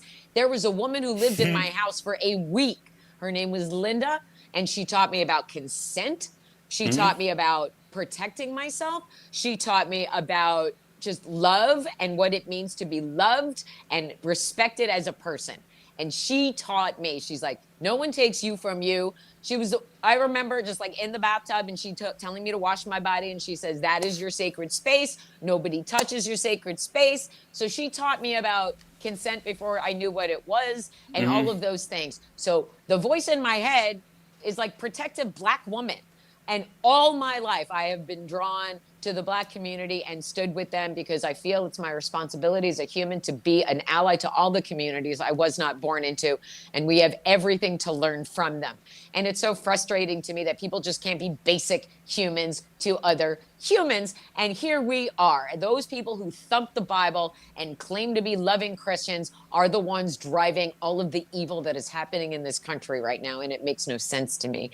And that's why I continue to ask questions. Why are you doing this? Well, why do you feel like this? Why do you think this when Sure. your book that didn't fall out of the sky says love one another? You know, Well, again, and so it's all about it doesn't, love and all of honor it doesn't. and respect, and we don't live it. Yeah, real quick. Elon Musk is not a Christian by any stretch. He's a Whoever he's said that he's a Darwinist who believes that he has superior genes, and that's what Trump believes as well. The thumping of it and the pretending to believe it is the thing, not the actual believing of it. And I will always push back on that aspect of it. Also, the kind of I had a similar situation when I was a kid too. I was left alone to bathe myself, and lightning struck the house, and I was electrocuted in the bathtub, and it threw me out of the tub. And so I had a similar moment where I this is true. And I had a burn on the palm of my hand for like a scar on the palm of my hand for a few years. Wow. Because of it. Yeah, because I was turning the water when it hit. So obviously it was meant to, and it explains a lot about me and the last name. Sure. But also he is, again, I will never blame the thing itself or the people selling the thing. And I will never also just think that just because somebody uses the right phrases, in the same way you're talking about like people who talk the Christianity story and aren't living it, you don't automatically get a pass. That's what Mike Lindell's cross is all about. I've said this before, but like Lindell wearing his fucking cross is a sales pitch. It's gang colors for all practical purposes. And this, now we need it. Hold on, something good. Are the kittens coming in? Are we going to see kittens? Yes, we are. are. Oh, my goodness. Bring them in. Bring them in. What's it do? What's a baby? What's her name? Do we name her? We haven't named these, or they have weird names. Yeah, we're just babysitting. We're just babysitting. Hi, so Summer. Yeah. Tara says hi. Hi. Oh, the little one. Is your baby kitten? Is your What baby? you doing? What Is your baby? Oh, my God. They're so fluffy. Isn't it amazing? I know. I tell my cats all the time, I'm like, you were a tiny little bundle of floof and you sat on my shoulder. And now they're, these massive, humongous. Look at your baby. What are we doing with you? So you're fostering kittens. Someone else is fostering them, but they had to go out of town, so we're doing temporary. We're pseudo fostering. You're pseudo fostering. I mean, how delicious. We're stunt fostering. Yeah. How for a few precious. days. Oh, Right. my goodness. Are they doing the Right. little mew sounds? I love the little. Yes, they're making them. I love that little fuzzy kitty. Oh my God, I want to hold it. Yeah. Your baby. Yes. And mine are giant. I mean, I can still pick mine up and throw them over my Yeah. shoulder, but it's like, ugh. Yeah, when I right. do it. They'll dislocate your shoulder. Right. They're like weighted blankets, both of them. You can go back But, upstairs, little one. how you do you bring put another them one when you down feel like it. after or that? run- You can't. You can bring another wow. one when. There's 4 of them. So we'll see Jesus. another one in a moment. We all need this break. Okay. I think it's important. All right. Well, that's just everybody out there. Please, do your best and foster animals and give to the Humane Society and That's right. Save a life, save lives. So there's a phrase that I learned, quite frankly, in masonry, but I heard Chuck Schumer use it at one point, which is shibboleth, and the reason shibboleth is a word is there's a story in the Bible in the Old Testament where they needed a password to let people come and go in this particular territory, and they used the word shibboleth because the people in the next village, the people that their enemy couldn't pronounce it. Think of it as like the concept of Asian R's and L's, or Castilian Spanish, lisp or something like that. They were incapable of saying the word. None of them could say it, even if they tried. It's like Australians saying no. Nay. No. They can't. Nay. They can't say no. So which is fucking hilarious. I love it. But, I love it so much. Yeah. So it's a word they can't pronounce, and so it was meant to be, but it meant to be a password. Okay. Mm-hmm. And so the password idea in this is one of my biggest concerns when it comes to our side of the aisle. And you can see the Trump world falling apart because of it. One of the biggest reasons there's this like conflict between Bannon and Musk and all these guys is because they all used the right words. They all said America first. They all said make America great again. But in some cases, America first means America gets everything first. We will seize and take whatever we want. And in the other, America first means, no, if I was like betting at a table and I had chips in front of me and I could go, America, like I'll bet America on it because I don't need it. But it's it's the first. It's my ante. I will just put America first, and if I have to, I'll use some of my own money. Right? That kind of like that's what they and it split on that. The same thing is true of like Make America Great Again. What's the fucking standard? What's your idea of great again? Because if it's again, obviously it happened at some point. So tell me the period in history that you think it was great, and you could stop there. Because I happen to think perfection is a road, not a destination. Same thing is true of greatness, that it is an ever-growing thing. That there's no such thing as a great or a perfect garden because you always have to weed it. There's no moment where like, okay, there were no weeds on Wednesday. It was great. Why can't we go back to Wednesday? Like, it's the dumbest fucking concept. No, what they mean is before I could vote and black people could vote. That's what they mean. And they need to be made to say it. They need to be made to say it. And if they can't use the shibboleth, if they can't use the code word, make America great again, you're like, give me when, motherfucker. Give me a date. I don't care what it is. Give me a date. They don't have answers. And if you say the middle of COVID, eat shit. So, but that should be our goal, is that when they say those things, what do you mean? America first. What do you mean America first? Yeah. Because I would argue we in our ask the trades, question, but they don't answer. That's right. The issue is that they don't have answers, so they move the goalpost to another take and try to distract you when they don't have answers. So it's like it's the basic trolling mechanism. Sure. Well, but you can interrupt their it. version of yes and, except they say no, but but Biden. So it's hard. It's hard to get to that place when they won't answer the question in the first place. So I think, anybody who's a thinking person who's paying attention understands that when they say make America great again, they're talking about the 1950s and prior. They're talking about a time when everything was a white man in charge and everybody said, yes, sir, white man, I'll do everything you say because I'm not a white man. That's what they're after. It's why Elon Musk parades his 4-year-old boy around every public thing, because they are talking about perfecting a white race. One of the reasons why they're trying to obliterate everyone who's alive now and force births is because they're trying to create a white Christian army of obedient children drones. So they can do what they want and get away with everything and have nobody pushing back and challenging them like we do. They want to eradicate the thinking people and replace them with drone type thinkers. Well, and my question is, if you want to live under the thumb of Putin, why don't you go move to Russia and leave America alone? If that's the way you want to live, go, but you don't have the right to try to inflict that on the rest of the country. Right. Well, here's the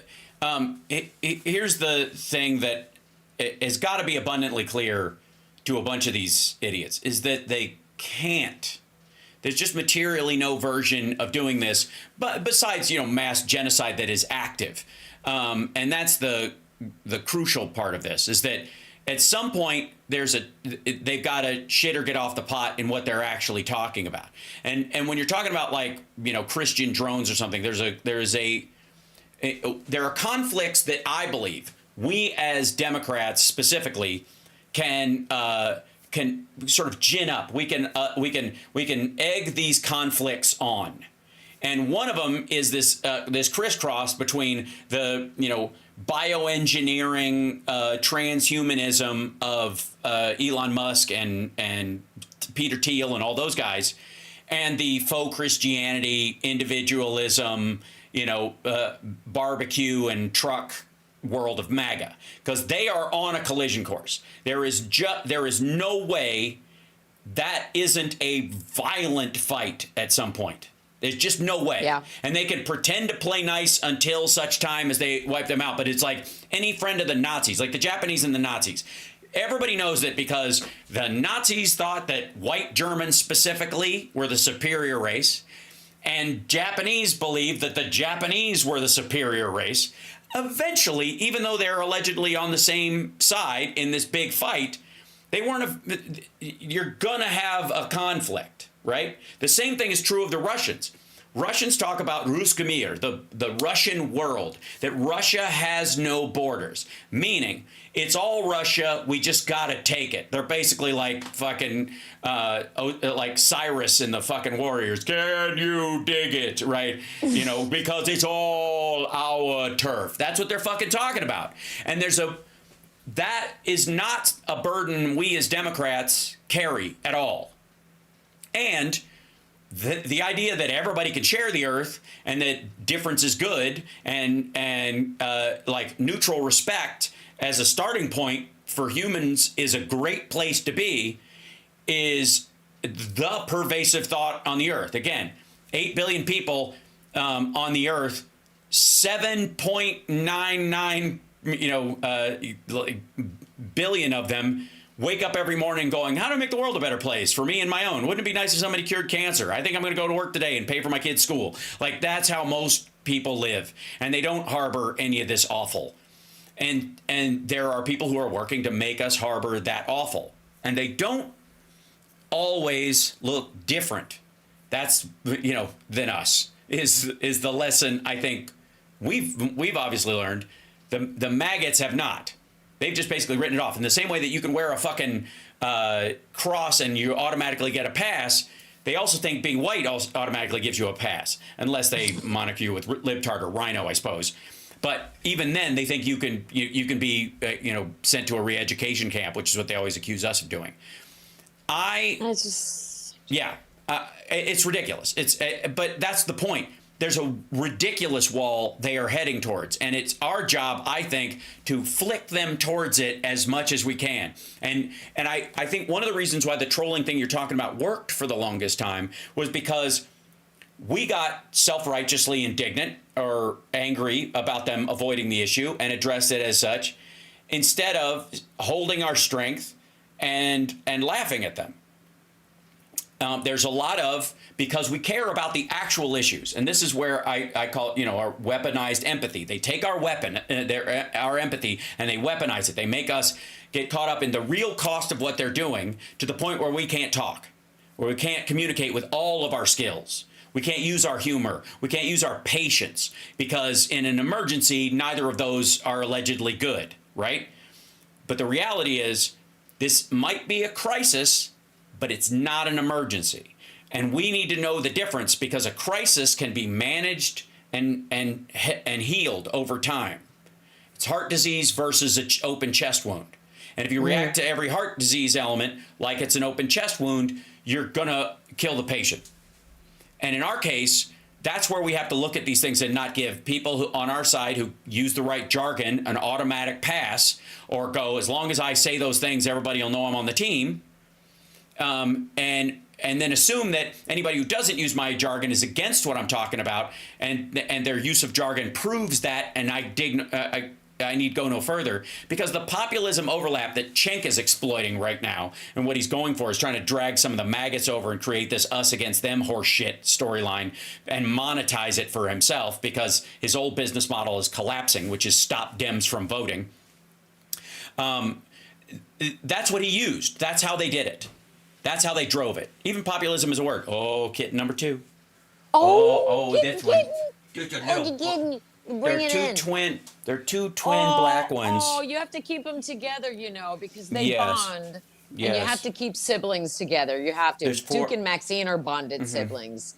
So we can. Oh, your baby black cat, your baby. Such a sweet. Did you name her Tabitha? There, yes, that's her name. It should be Tabitha, right? What are you doing? Yep, she's Tabitha. And then her sister can be Hello. Oh gosh. You can do it. Who's can do the mother on Bewitched? What was her name? Griselda? No, something like that. No, It was no. Zelda, it was, wasn't it? Well, the character, the main Elizabeth Montgomery was the actress. Well, this would. But what was the name of? Well, I think these are boys, so it'd be Dick Sargent and Oh, Dick they're York. boys? We'll call They're them Sergeant boys? York, right? Okay. Call him Darren or Derwin. Remember, because Derwin. She Agnes called him Moore had always Derwin. called him Derwin. Yeah, Yeah. for sure. Just name him after TV, Oh, you're TV chewing my hair. characters. You're chewing Does he my have- hair. Does he have little chewing claws? my Does he have hair. little needle claws? Yes. He's your Little, baby. very super He's sharp. your baby. Your Yeah. baby. Oh my And God! They Dora. just turned us into blithering idiots. I love Yes, they baby do. kid. Hi. Your baby Yeah. to crawl all over me. Oh I my should have worn a goodness, lighter delicious. shirt today for the show, so you can see him a little better. Is there put a on- tabby yeah. in the group? Because there's usually a tabby somewhere. That one, the first one was sort of a calico. There's another black one. I think that's actually a girl, and the boy has a little band around his neck so you can tell them apart. And Cool. and then there's a brown one. That's very rare. Ooh. You'll see, if you hang in there, kids, you will see a brown kitten, because brown cats are fairly rare, like just brown. They may have tabby in them, because tabbies, traditionally my cats have brown in them because they're tabby cats. So That's right. you never know. Science is cool. It is Did very you cool. know? Did you know that mama cats, female cats have more than one uterus, and they can get pregnant from more than one daddy, and they can have a litter that combines all of that, and that's how you get Duke and Maxine born of the same mother, but they're two totally different breeds of tabby. And Cats are Maxine is Maine sluts. Coon. Right. Maxine is a Maine Coon, and Duke is Bengal, because Tiger Lily got her around the complex. We don't slut shame the cat. But I asked her owner, because it was her fourth litter, I was like, why don't you just get her fixed? But if they did, then I wouldn't have Duke and Maxine. Everybody, go adopt a baby. Go get a fur baby. If you don't have a fur baby, if the you're record- not allergic, We don't to use- fur babies, go get one. Sorry, we don't use fixed in this household. We use Oh, I'm broken, because sorry. you don't fix Adjusted? something that works. No, That's correct. broken. Okay, not fixed. They are but, broken. Spayed/neutered, because that is beneficial for the animal and for the animal community where you live. To have Yes, a we're spayed having and them neutered broken. house pet. How's Yeah. that? Is that better? That's better. right. Spay and So neuter these- your animals. But these- also go. bef- This is a perfect time. This is a perfect time to get a kitten or a bunny or a gerbil or a puppy, something warm that you can hold, that has a heartbeat, that will return your love. That's why I got the kittens during the 2020 lockdowns. I'm like, I don't want to sit here by myself. So again, like, it's all of these the little things that bring you joy that are going to get us through until we return something that resembles normalcy to power. So again, that's where the acts of resistance come in. Get a kitten. Be happy inside with your kitten. And going back to what you said earlier about like weaponizing stuff, bullies always find out what it is that we love and then try to use that love against us to hurt us, which is why crazy cat lady. Oh, I love mammals and they love me back. How awful. Single mom. Yes, single moms are badasses. And I fought and worked really, really hard to keep a roof over my head and make sure that my boys had beds to sleep in. And Portland and Midland, all of this shit that you bag on us for, that just makes me stronger because I'm a fucking badass. So you want to bag on my book? You've never even read one. Again, don't let bullies get to you. They don't get to take you away out of you. That's what they're trying to do. That's 99% of the intimidation factor, is to shut you down because, oh no, they're going to mean post me and say mean things and leave a mean review. Wah, so what? Also, I would argue, why? yeah, it's I just even the think things that people get caught up in. And the defensive engagement with them over those particular things. If it's not, if you know it's a dry well, stop digging. If you're having an argument with somebody online because you think you can actually change their mind, then give it your best shot. But if somebody's trolling you realize more often than not, especially on X, that you're talking to a bot, just drop it. It doesn't matter. Yeah, no, it's totally Move true. on. And if they go, well, you run out of blah, blah, that doesn't matter either. Just keep going, because it's better to speak to those who can be reached directly. And if you're ever speaking to someone in public or any situation where you're having a political argument, you realize this this activist class, whoever it is in front of you, whether they're maggot or otherwise, standing in front of you, arguing, and you know that they're a dry well. They're not. You can argue with them until you're blue in the face. You'll never actually get through to them. Understand that you're actually talking to the person over their shoulder, the person who might be with them, but is not as committed to the idea as they are, that this person is the knife's edge of the argument, but the person behind them is the more malleable one. And so if they see you being respectful, if they see you maintaining your charm and your grace and your clarity, and they see you not getting flustered and all that kind of stuff, they might go at some point, he yells all the time. He's such a fucking prick. But she had a good point there, and she didn't lose her shit. She was just trying to be respectfully clear about her point, and he just kept yelling. There's a point to which that person will look at to you as a better thing to follow than their initial whoever they were running around with. Yeah, Jim Jones. I was on our friend Dino Badala's show on Friday, and we were kind of talking about this and the best way to approach stuff when you're doing it, and it's all about asking questions. For me, and it always has been, and I've mentioned this on your show repeatedly, if I can understand why somebody does something, I don't have to agree with it, and I don't have to like it at all, but if I can understand where you're coming from, this is your perspective because you believe this because, then I can go, okay, you understand, this is your understanding, I get where it comes from now, this helps me talk to you better because now I have more information. Right. That's, for me, the best way to have a discussion with anybody. It doesn't really even matter what you're talking about, and it doesn't matter if that person agrees with you, doesn't agree with you, it doesn't matter where they come from. Again, someone says, oh, I don't listen to music because I just don't like it. It doesn't really move. Okay, well, why would you say that, or why this, or why that? Just, I'm curious. I have a natural curiosity about human behavior. And that was always my intention, is to sort of approach things from a sociological point of view, in that I'm trying to understand a human's behavior. And if you can do that, if you don't have to agree. It's about fostering an understanding of, this is where you're coming from. Okay, well, I don't agree where you're coming from, but I understand it. At least you know that you have done something to try to connect with that other person in a way that is actually beneficial. Because you can walk away with no answers because they don't have any, but you also understand why they don't have any answers. Because they're not naturally curious, or they don't seek the truth, or they have made the decision to let someone else think for them. Okay, well, now I can move on and go, that was a thing that I learned about that person. Now I don't need to know anything more about that person, and I can continue on with my life, doing my thing my way. That's me. That's how I approach it. I understand, if I understand you, I don't have to like you or be buddies with you, but then I go, okay, that's who that is. That person is from the Heritage Foundation. So that person believes what the Heritage Foundation teaches. I don't, but you do. Now I get why you think Project 2025 is a great idea, even though it is not. Okay. Right. Now we walk away. That would be helpful if they could break it down, because, again, this goes to that point I've been trying to make lately, that no topic is partisan. It is the solutions that are partisan. The only time we can all agree that a country only exists because it has borders, for example. That's one of its defining characteristics. It can't be unmalleable and sprawling. And, the Catholic Church is not a nation. It's a sprawling organization, but it crosses borders, but it can never. It's fine. But again, it can never claim that it owns blocks of another country or whatever, as claimants in that regard. And so we understand it's not going to try to invade Greenland. So we all understand that basic concept, the difference between a nation state and any other kind of state.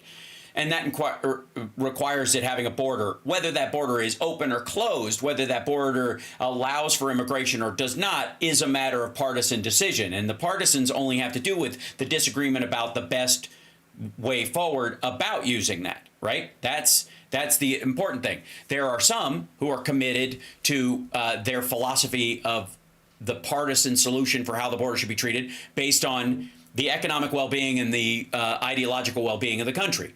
And there are others who are just simply racist about it and think it's like a lifeboat and they want the ladder pulled up behind them, right? I think we can understand that variance in reality.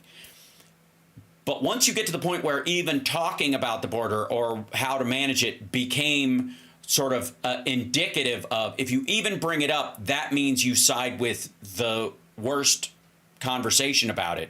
That's when Democrats got in trouble. That's when Democrats had a messaging problem inside. The same thing is true about Israel and Gaza, and talking about like the right for Israel to exist and the horror of October 7th and the response and the mitigating gray area of how much is too much and all that. The idea was that for a big group of people, even talking about it, even acting like you went, okay, let's see what both sides have to say about it. The two-state solution became Zionist racism, amongst a certain quarter of people, which it's always going to do, but they started gathering the reins of the conversation. They started taking the reins of the conversation. And again, I will say this till I'm blue in the face, the people who protested at the DNC were nowhere near Mar-a-Lago when Netanyahu showed up, so I call bullshit. That said, never get caught in the trap of being afraid to discuss any issue for fear of looking like you're siding with people who doubt its worth or existence, because your very value in this conversation might be to codify that reality.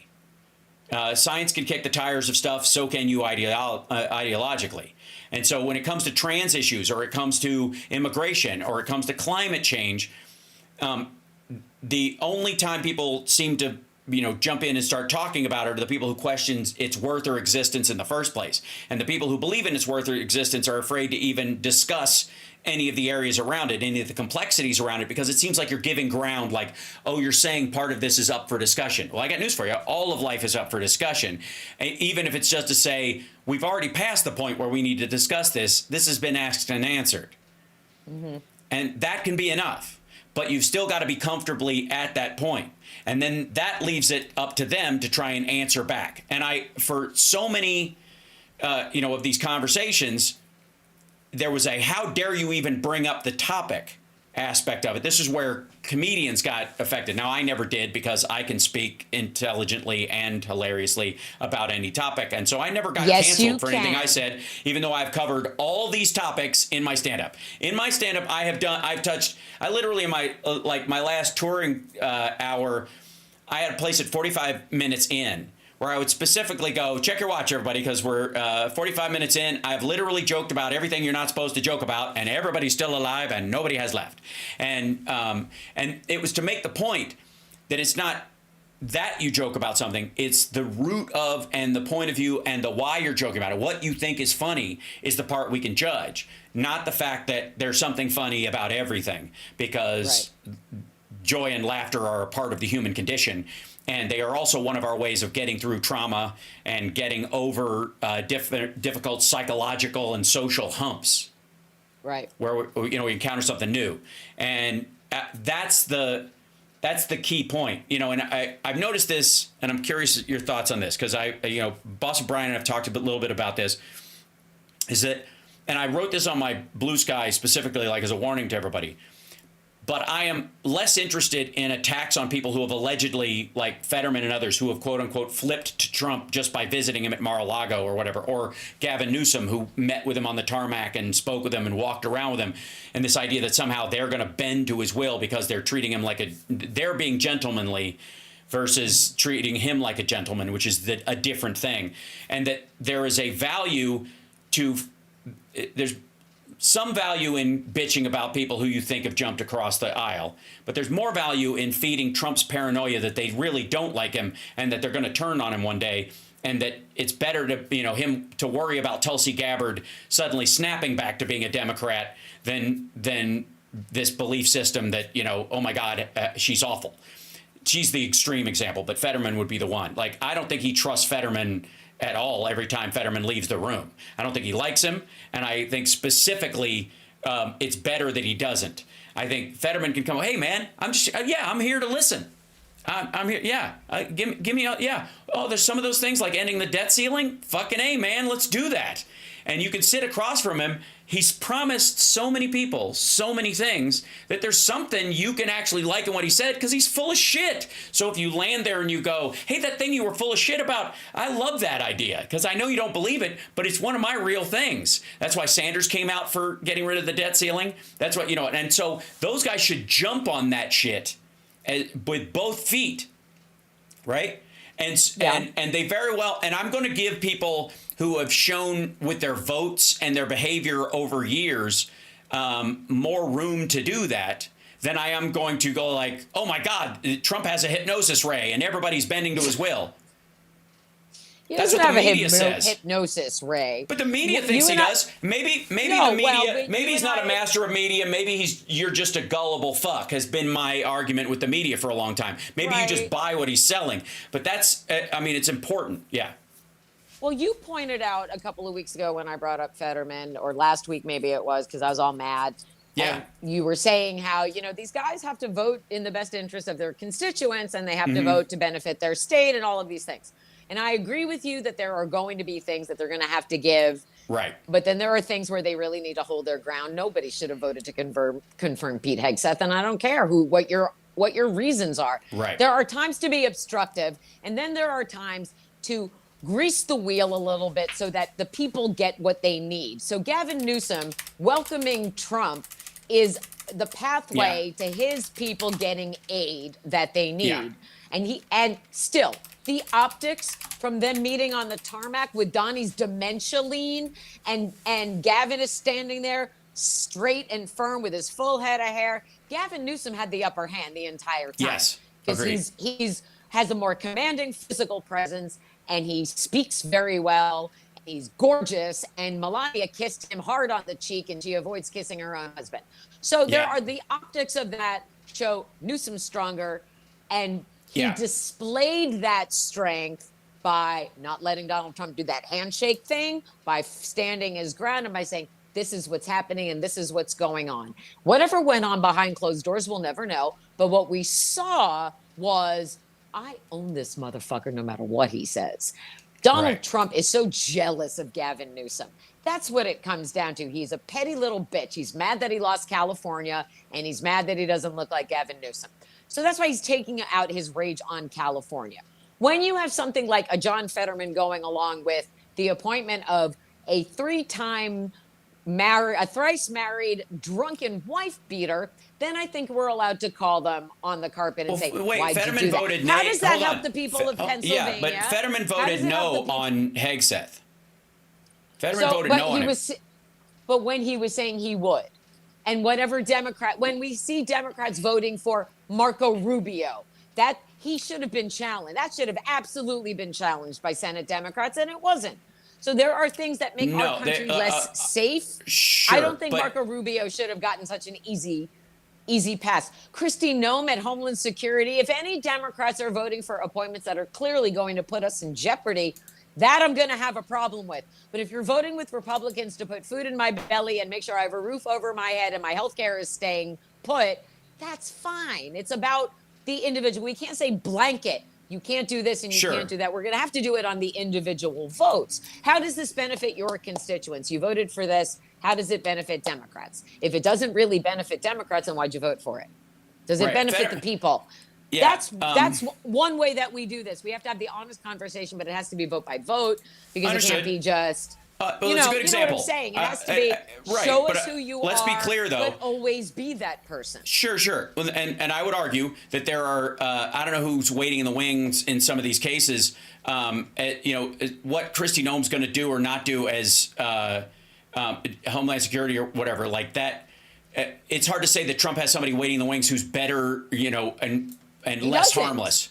Right, I know. No one connected to him is better for. But again, Marco Rubio being a totally different category of person because he's pushed back on Trump on a bunch of things. There's a reason why it was very odd that he became the choice for Trump to be Secretary of State. He is a stabilizing choice. I'm telling you, compared to anybody else, he will be the most active of the entire cabinet. And as far as Fetterman goes, not only did Fetterman vote against Hegseth, he voted against closure on the vote for him in the first place. Okay, good. Those are good things. So, we blow those up, and then we blow up the bad things equally. So that goes to my point, though.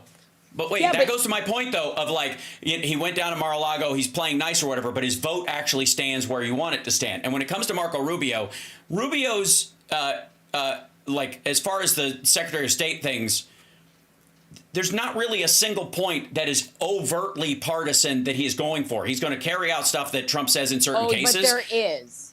First of all, Well, he wants the United States of America to be in a pact with several countries that have fully outlawed abortion. He's already signed. He wants a pledge to stand with those. He wants America to stand with the countries that have fully outlawed abortion. That's what Marco Rubio wants. That's one of the ways he's making us less safe already on the global stage. He can't I mean, I just don't think he's the person to represent America. And not at the expense of. Well, okay, I have That's to say bad. That is a bad thing that Marco Rubio did. He wants abortion to be outlawed entirely, no exceptions, no reasons, nothing. Outlawed in every state, everywhere in the United States. Outlawed agreed, but globally. he's got right, but and we're out of again, the World Health Organization. They're going to take us out of the Paris Agreement. That's something Marco Rubio should be pushing back on, because he can't. I don't care how loyal you are to Donald Trump. You have to say to Donald Trump, breaking the Paris Climate Agreement is bad. Removing ourselves from the WHO is bad. This is bad. This is bad. This is bad. You want to do this? We can do this. Right, but that's again, what his job should be. Sure. I mean, it's not to well, make but us it isn't less though. safe. Okay, we are less hold safe. On. Wait, no, I'll push back on this because I think it's kind of important to this, because I watched the confirmation of of like a good. I didn't see Kristi Noem's because what's the fucking point?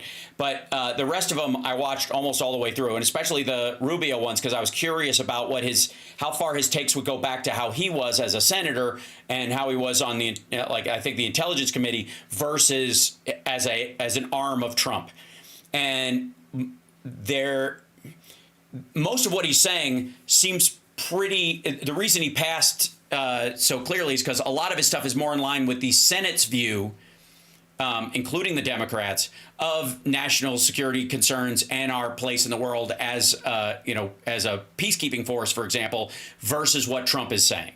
There are certain things he can't do, even if he pushes back on them. Trump got us out of the WHO with an EO. It didn't have to go through the State Department. And even, again, if he says, I don't think it's a good idea, Trump was going to do that anyways. We know this. He ran on it. He sold it. It's just his job to implement it. So the idea that I'm going to hold somebody accountable for stuff that they have no control over in any circumstance is a waste of my emotional, intellectual, and psychosexual time. It's just not valuable.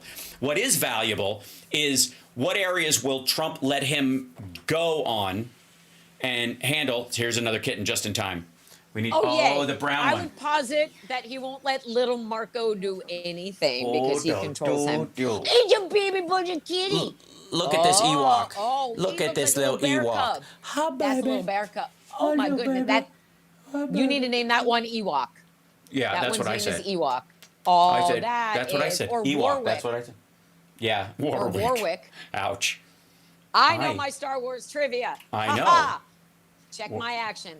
I think Marco Rubio is a complete MAGA milksop, and he will do anything Trump tells him to do, and he's a piss poor follow-up to Anthony Blinken.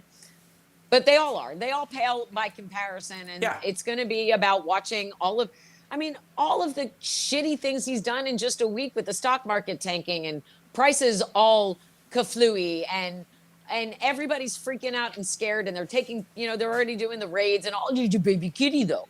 So that, oh my God, that face. So everybody, brown. And just go get a kitten. Yeah, go get one. Go get a kitten. There you go, boy. God damn it. Don't ever. When people are talking about crazy cat ladies, it's not that we're crazy. It's that we spend time with the most highly evolved creatures on Earth.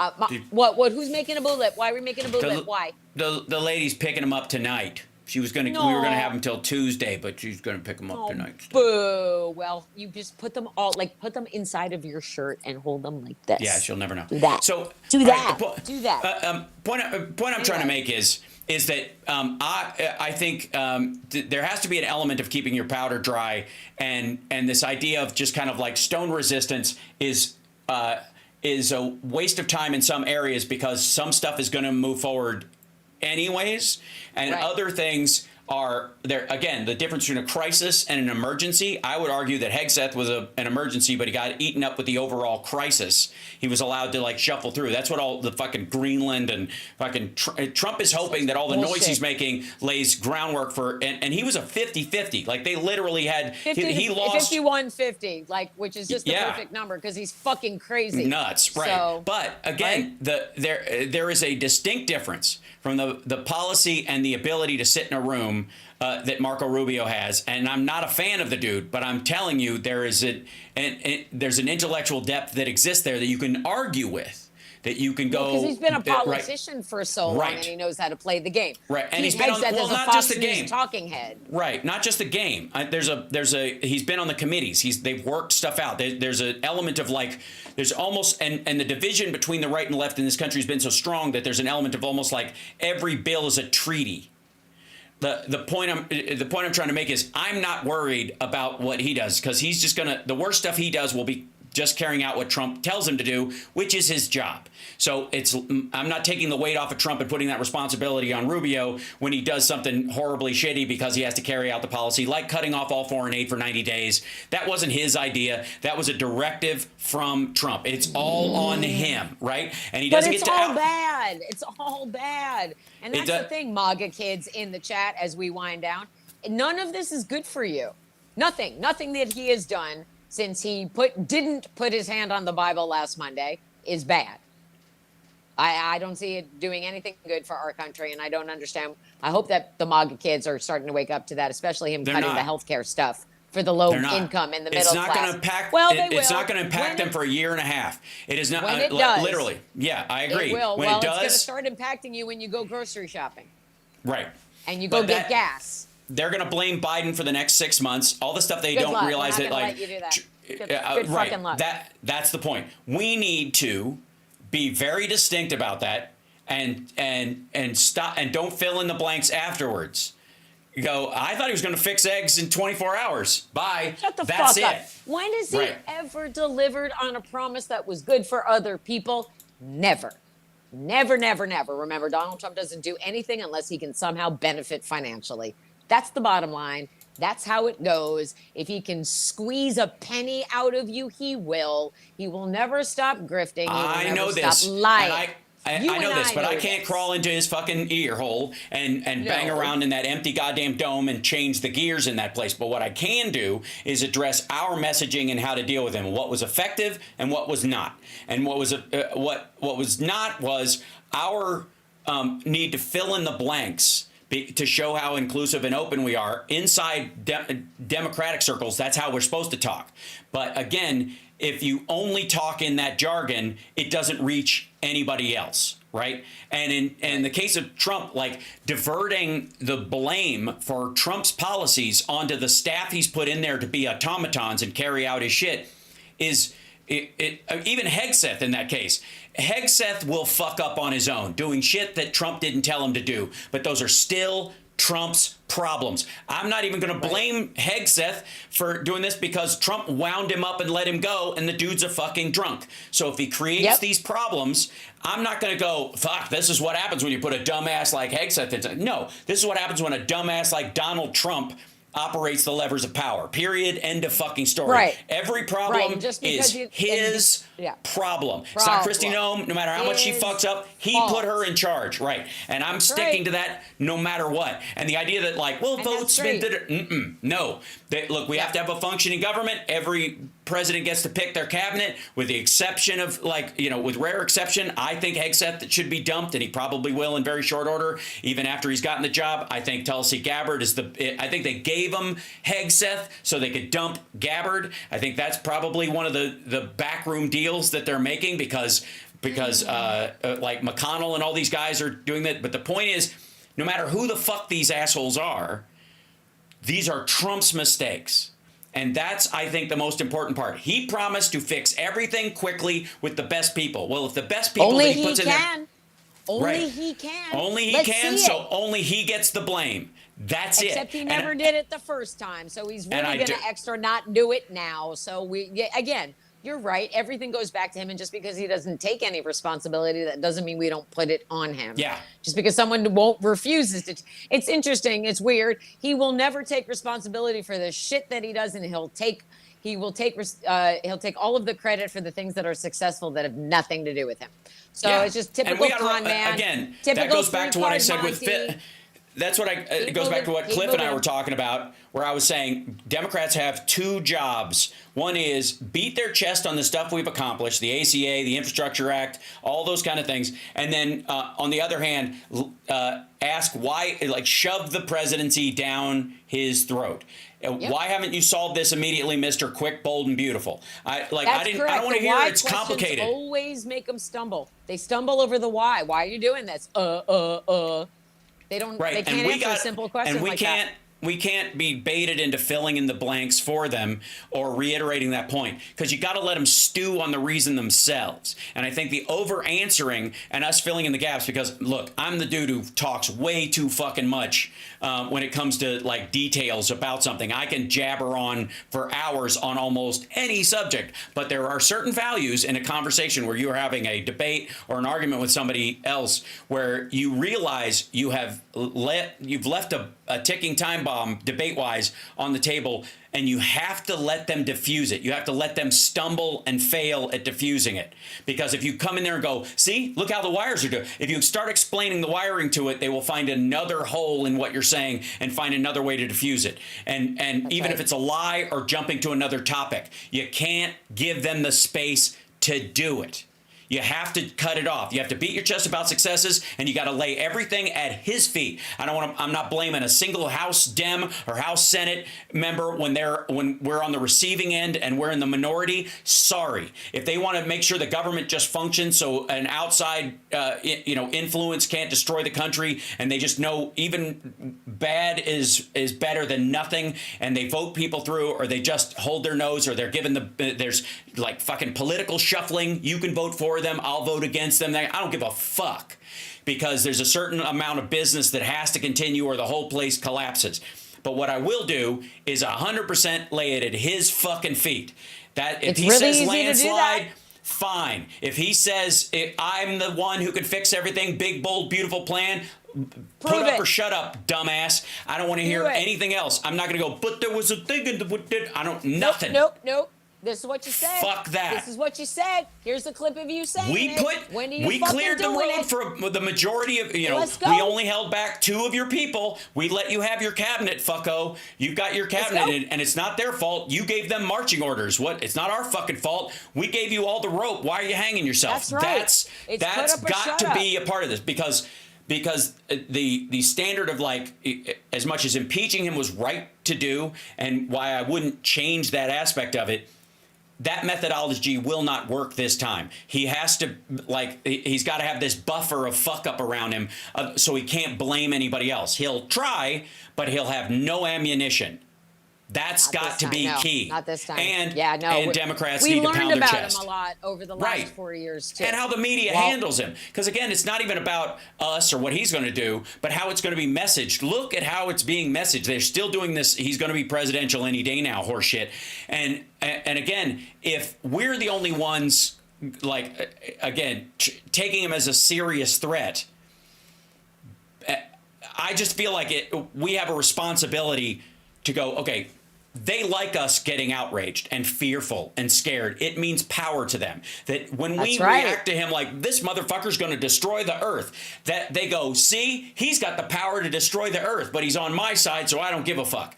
That they view that as a point of strength. But if you mock him and go, this ridiculous piece of shit has no idea what he's talking about it, and neither, in this case, and neither do you, bye. Like, that's how you get these people. Because they'll wind the fuck up and they'll spin and turn on each other, Correct. And it's happening already. And so that's exactly. Look at Bannon and we're going to see it's going to get worse by the day, because every single day he's going to keep taking things away, and eventually it's going to hit every single MAGA person where they live, literally. And that is the moment where the tide will turn. We can't make it turn. We can't make them change their minds. All we can do is keep shining a light on the ridiculousness. And I am not going to change my ethics or my morals or my belief systems and sell myself to being like them in that regard. Wishing for political violence, calling for political violence, or any of that kind of stuff. I'm not going to do it. They're not going to. You don't win by becoming them in that regard. No. Remember, your government isn't supposed to take things away from you, and your government's not supposed to scare you, and your government's not supposed to threaten your livelihood or your lives. You should not live in fear of our government killing us in one way or another. That's what Trump is really trying to do. So that's not why we're here, and that's not what we do. And we're going to do what Hal said, and we're just going to, again, it's all Trump's fault. You keep pinning it to him. It'll eventually all weigh him down. Shove the presidency down his throat. He has been like this his entire fucking miserable life. He will never change. The only way he comes out any different is the day he fucking dies. That is the only time. This is the only way that stops, whether it's a natural death or otherwise. When he is finally gone is when it ends. And we then have a responsibility. And there's not going to be. They don't have anybody else with the charisma and the draw, and they'll eventually all just deteriorate and bleh. And so there was no second Jim Jones. There was no second David Koresh. They all just scatter and fall apart. And then there will be a shift. And then Democrats will come in and clean up the mess like we always do. And maybe eventually people will learn that that's how America goes. Anyway, we are so crazy over. Yeah, so one thing that everybody needs to do, go to Political Voices Network Substack and sign up for the newsletters, because they are going out multiple times a day covering everybody in the sexy liberal universe. I am writing, I am sharing stuff. And we got to grow the Political Voices Network Substack, because that's going to be huge. We're going to get back out on the road, hopefully. You and John, and we're going to get out there and make shit happen. Let's go. I am ready. I have a passport. We can go anywhere. Let's go. I insist. Make sure you buy my book, The Sound of Settling, at TaraDublinRocks.com. Make sure you are support. Hal's got a Substack now. I've got a Substack. Check it out. Make sure you are supporting everybody in the sexy liberal universe, in the Political Voices Network universe. We have to stay together, stay united, stay motivated, stay on message. And the way we do that is staying together and staying, in touch, being connected, and not letting them scare us into silence. And that is the number one thing that we have to remember. No matter where it is you are doing your activism, you have support. You are not alone. We are in this together, and we are going to get through it. And it will be staying motivated, keeping them accountable, and making sure that we never, ever forget the the whole point behind the resistance. And everything that we do will all add up. You just have to stay motivated. Support your friends. And fuck Trump. So I love you guys. Stay safe. I don't want the MAGA kids to die either. Love you, sending love. And remember, I have a Venmo and a YouTube and an Instagram and a Blue Sky. So follow me and let's all hang out together. I insist. All right. All right. See you guys soon. Tara Dublin rocks. Bye, guys. There she goes, ladies and gentlemen. Ladies and gentlemen. So I hope, and in the back and forth of, speaking with a delay, there's always an issue with this. But I hope you guys get the point of what I'm trying to say in this regard.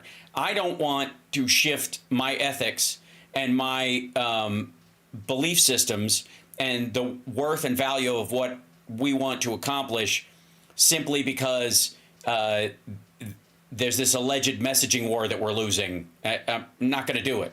I would rather the messaging fit what we're doing, and boldly so, than kind of the tap dance that we've been doing around our successes and shying away from failure. Francie says, already exhausted. Well, I would argue, Francie, that our goal should be to make Trump exhausted.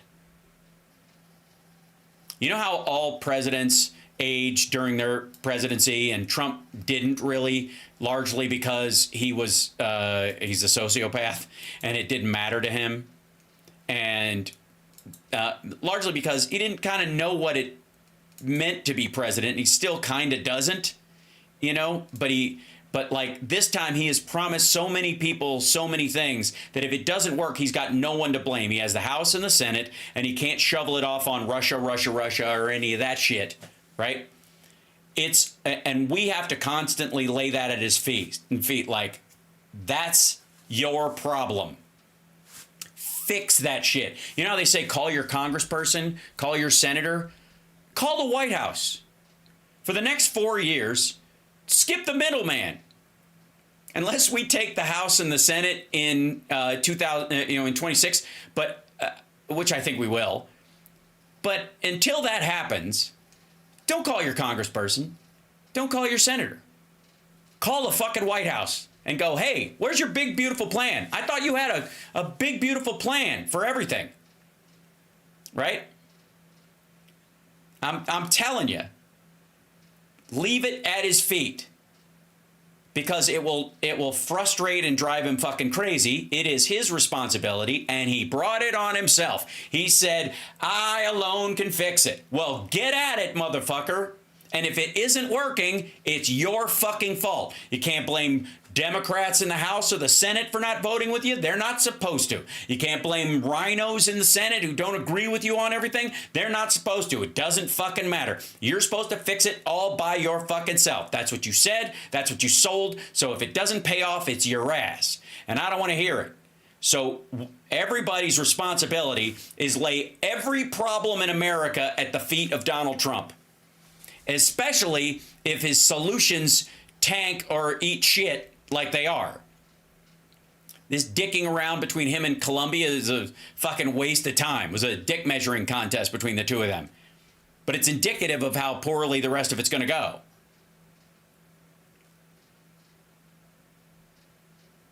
Does that make sense? Yeah, write old-fashioned letters and emails. Absolutely.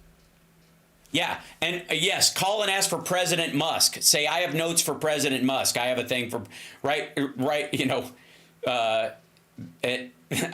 think there's probably a POTUS contact one or whatever that literally says just POTUS at whitehouse.gov or something along those lines, like a email. We'll look it up.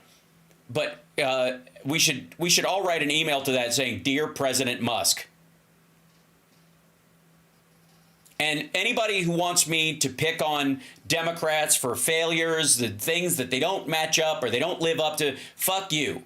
I am not going to worry about people who vote with me 85% of the time or even 60% of the time when we've got this dickhead in the White House. Sorry. Not going to happen. It's no. We when again, the lesser of two evils, the drop off from the first evil is so fucking high that I'm not even worrying about the content of the lesser of two evils in this case.